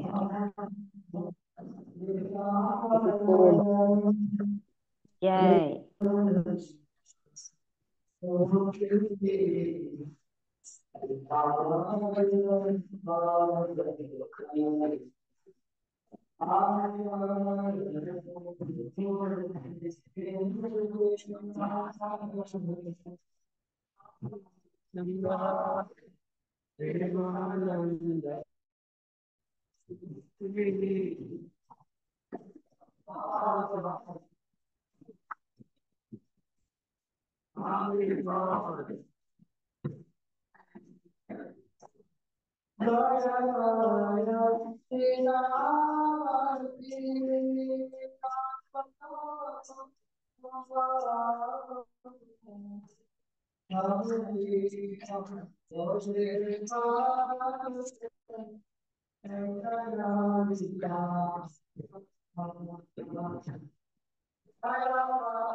ನೋಡಿ, ಇಲ್ಲಿ ಪ್ರಣಾಮ ಮಾಡ್ತಿರೋರು ಗುರುದೇವ್ ಪ್ರಭು ಅಂತ.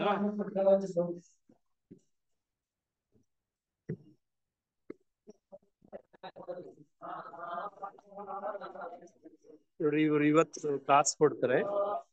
ಗುರುದೇವ್ ಪ್ರಭು ಅಂತ ಪ್ರಭುಪಾದ ಡಿಸೈಪಲ್, ಕನ್ನಡ ಮಾತಾಡ್ತಾರೆ.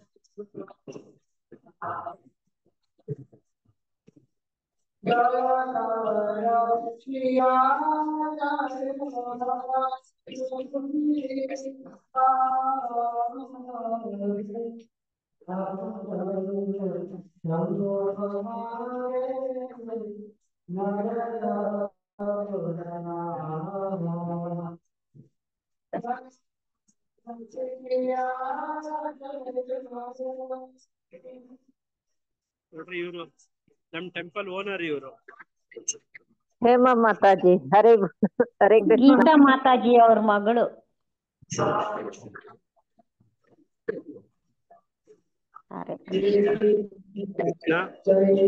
ಎಲ್ಲರಿಗೂ ಈ ದಿನದ ಗೀತಾರ್ಥ ಸ್ವರಸ್ಯ ಕಾರ್ಯಕ್ರಮದಲ್ಲಿ ಭಾಗವಹಿಸೋದಕ್ಕೆ ತುಂಬಾ ಧನ್ಯವಾದಗಳು. ತಮ್ಮೆಲ್ಲರಿಗೂ ಈ ದಿನದ ವಿಶೇಷ ದಿನ ಭಾದ್ರಪದ ಪೂರ್ಣಿಮೆ. ಈ ಪಿತೃಪಕ್ಷ ನಾಳೆಯಿಂದ ಶುರುವಾಗ್ತಾ ಇದೆ. ತಮ್ಮೆಲ್ಲರಿಗೂ ಭಗವಂತನ ವಿಶೇಷ ಕೃಪೆ ಇರ್ಲಿ, ಗುರು ಕೃಷ್ಣರ ವಿಶೇಷ ಕೃಪೆ ಮತ್ತೆ ಭಕ್ತಿ ಸೇವೆಗಳು ತಮ್ಮೆಲ್ಲರಿಗೂ ಸಿಗ್ಲಿ ಅಂತ ಪ್ರಾರ್ಥಿಸ್ತೇವೆ. ಹಾಗೇನೆ ತಮ್ಮ ಪೂರ್ವಿಕರಿಗೂ ಕೂಡ ಹರೇ ಕೃಷ್ಣ. ಪಂಚಾಕಲ್ಪತರುಭ್ಯಶ್ಚ ಕೃಪಾ ಸಿಂಧುಭ್ಯೇವ ಚ ಪತಿತಾನಾಂ ಪಾವನೇಭ್ಯೋ ವೈಷ್ಣವೇಭ್ಯೋ ನಮೋ ನಮಃ. ಅನಂತ ಕೋಟಿ ವೈಷ್ಣವ ವೃಂದ ಕಿ ಜೈ, ಶ್ರೀಲ ಪ್ರಭುಪಾದ ಕಿ ಜೈ, ಸಮವೇತ ಭಕ್ತ ವೃಂದ ಕಿ ಜೈ, ಹರೇ ಕೃಷ್ಣ ಮಹಾಮಂತ್ರ ಕಿ ಜೈ. ಹರೇ ಕೃಷ್ಣ ಕೃಷ್ಣ ಕೃಷ್ಣ ಹರೇ ಹರೇ, ಹರೇ ರಾಮ ರಾಮ ರಾಮ ಹರೇ ಹರೇ. ಹರೇ ಕೃಷ್ಣ. ಎಲ್ಲರಿಗೂ ಧನ್ಯವಾದ.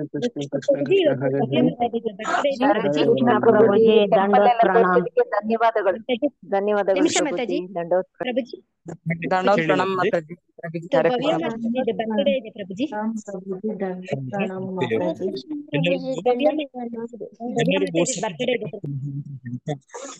ಭವ್ಯ ಮತ್ತೆ ಅವರ ಕುಟುಂಬಕ್ಕೆ ಭಗವಂತ ವಿಶೇಷ ಕೃಪೆ ಮಾಡ್ಲಿ. ಅದು ವಿಶೇಷ ಇಂತ. ಹರೇ ಕೃಷ್ಣ ಪ್ರಭುಜಿ. ಹರೇ ಕೃಷ್ಣ ಕೃಷ್ಣ ಕೃಷ್ಣ ಹರೇ ಹರೇ, ಹರೇ ರಾಮ ರಾಮ ರಾಮ ಹರೇ ಹರೇ, ಹರೇ ರಾಮ ರಾಮ ರಾಮ ಹರೇ ಹರೇ, ಹರೇ ಕೃಷ್ಣ ಹರೇ ರಾಮ ರಾಮ ರಾಮ ಹರೇ ಕೃಷ್ಣ ಹರೇ ಕೃಷ್ಣ ಹರೇ ಹರೇ, ಹರೇ ರಾಮ ರಾಮ ರಾಮ ಹರೇ ಹರೇ. ಹರೇ ಕೃಷ್ಣ ಹರೇ ರಾಮ ರಾಮ ಹರೇ ಹರೇ.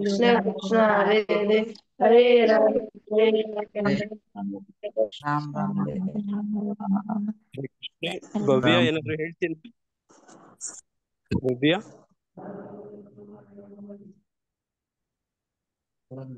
ಜಾಯಿನ್ ಆಗಿಲ್ಲ ಪ್ರಭುಜಿ. ಇಲ್ಲ ಪ್ರಭುಜಿ, ಜಾಯಿನ್ ಆಗಿಲ್ಲ.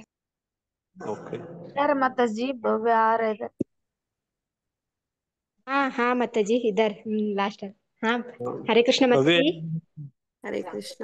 ಥ್ಯಾಂಕ್ ಯು ಮಾತಾಜಿ. ಥ್ಯಾಂಕ್ ಯು ಪ್ರಭುಜಿ. ಎಲ್ರಿಗೂ ನಿಮ್ ಬ್ಲೆಸ್ಸಿಂಗ್ಸ್ ಹೀಗೆ ಇರ್ಲಿ ನನಗೆ. Thank you so much. ಇವತ್ತಿನ ದಿನ ವಿಶೇಷವಾಗಿ ನೀವು ಪ್ರಾರ್ಥನೆ ಮಾಡ್ತೀರಮ್ಮ ನಮ್ಮ ದೇವಸ್ಥಾನದಲ್ಲಿ. ಒಳ್ಳೇದಾಗ್ಲಿ ನಿಮ್ಗೆ, ನಿಮ್ ಕುಟುಂಬಕ್ಕೆ. ಹರೇ ಕೃಷ್ಣ.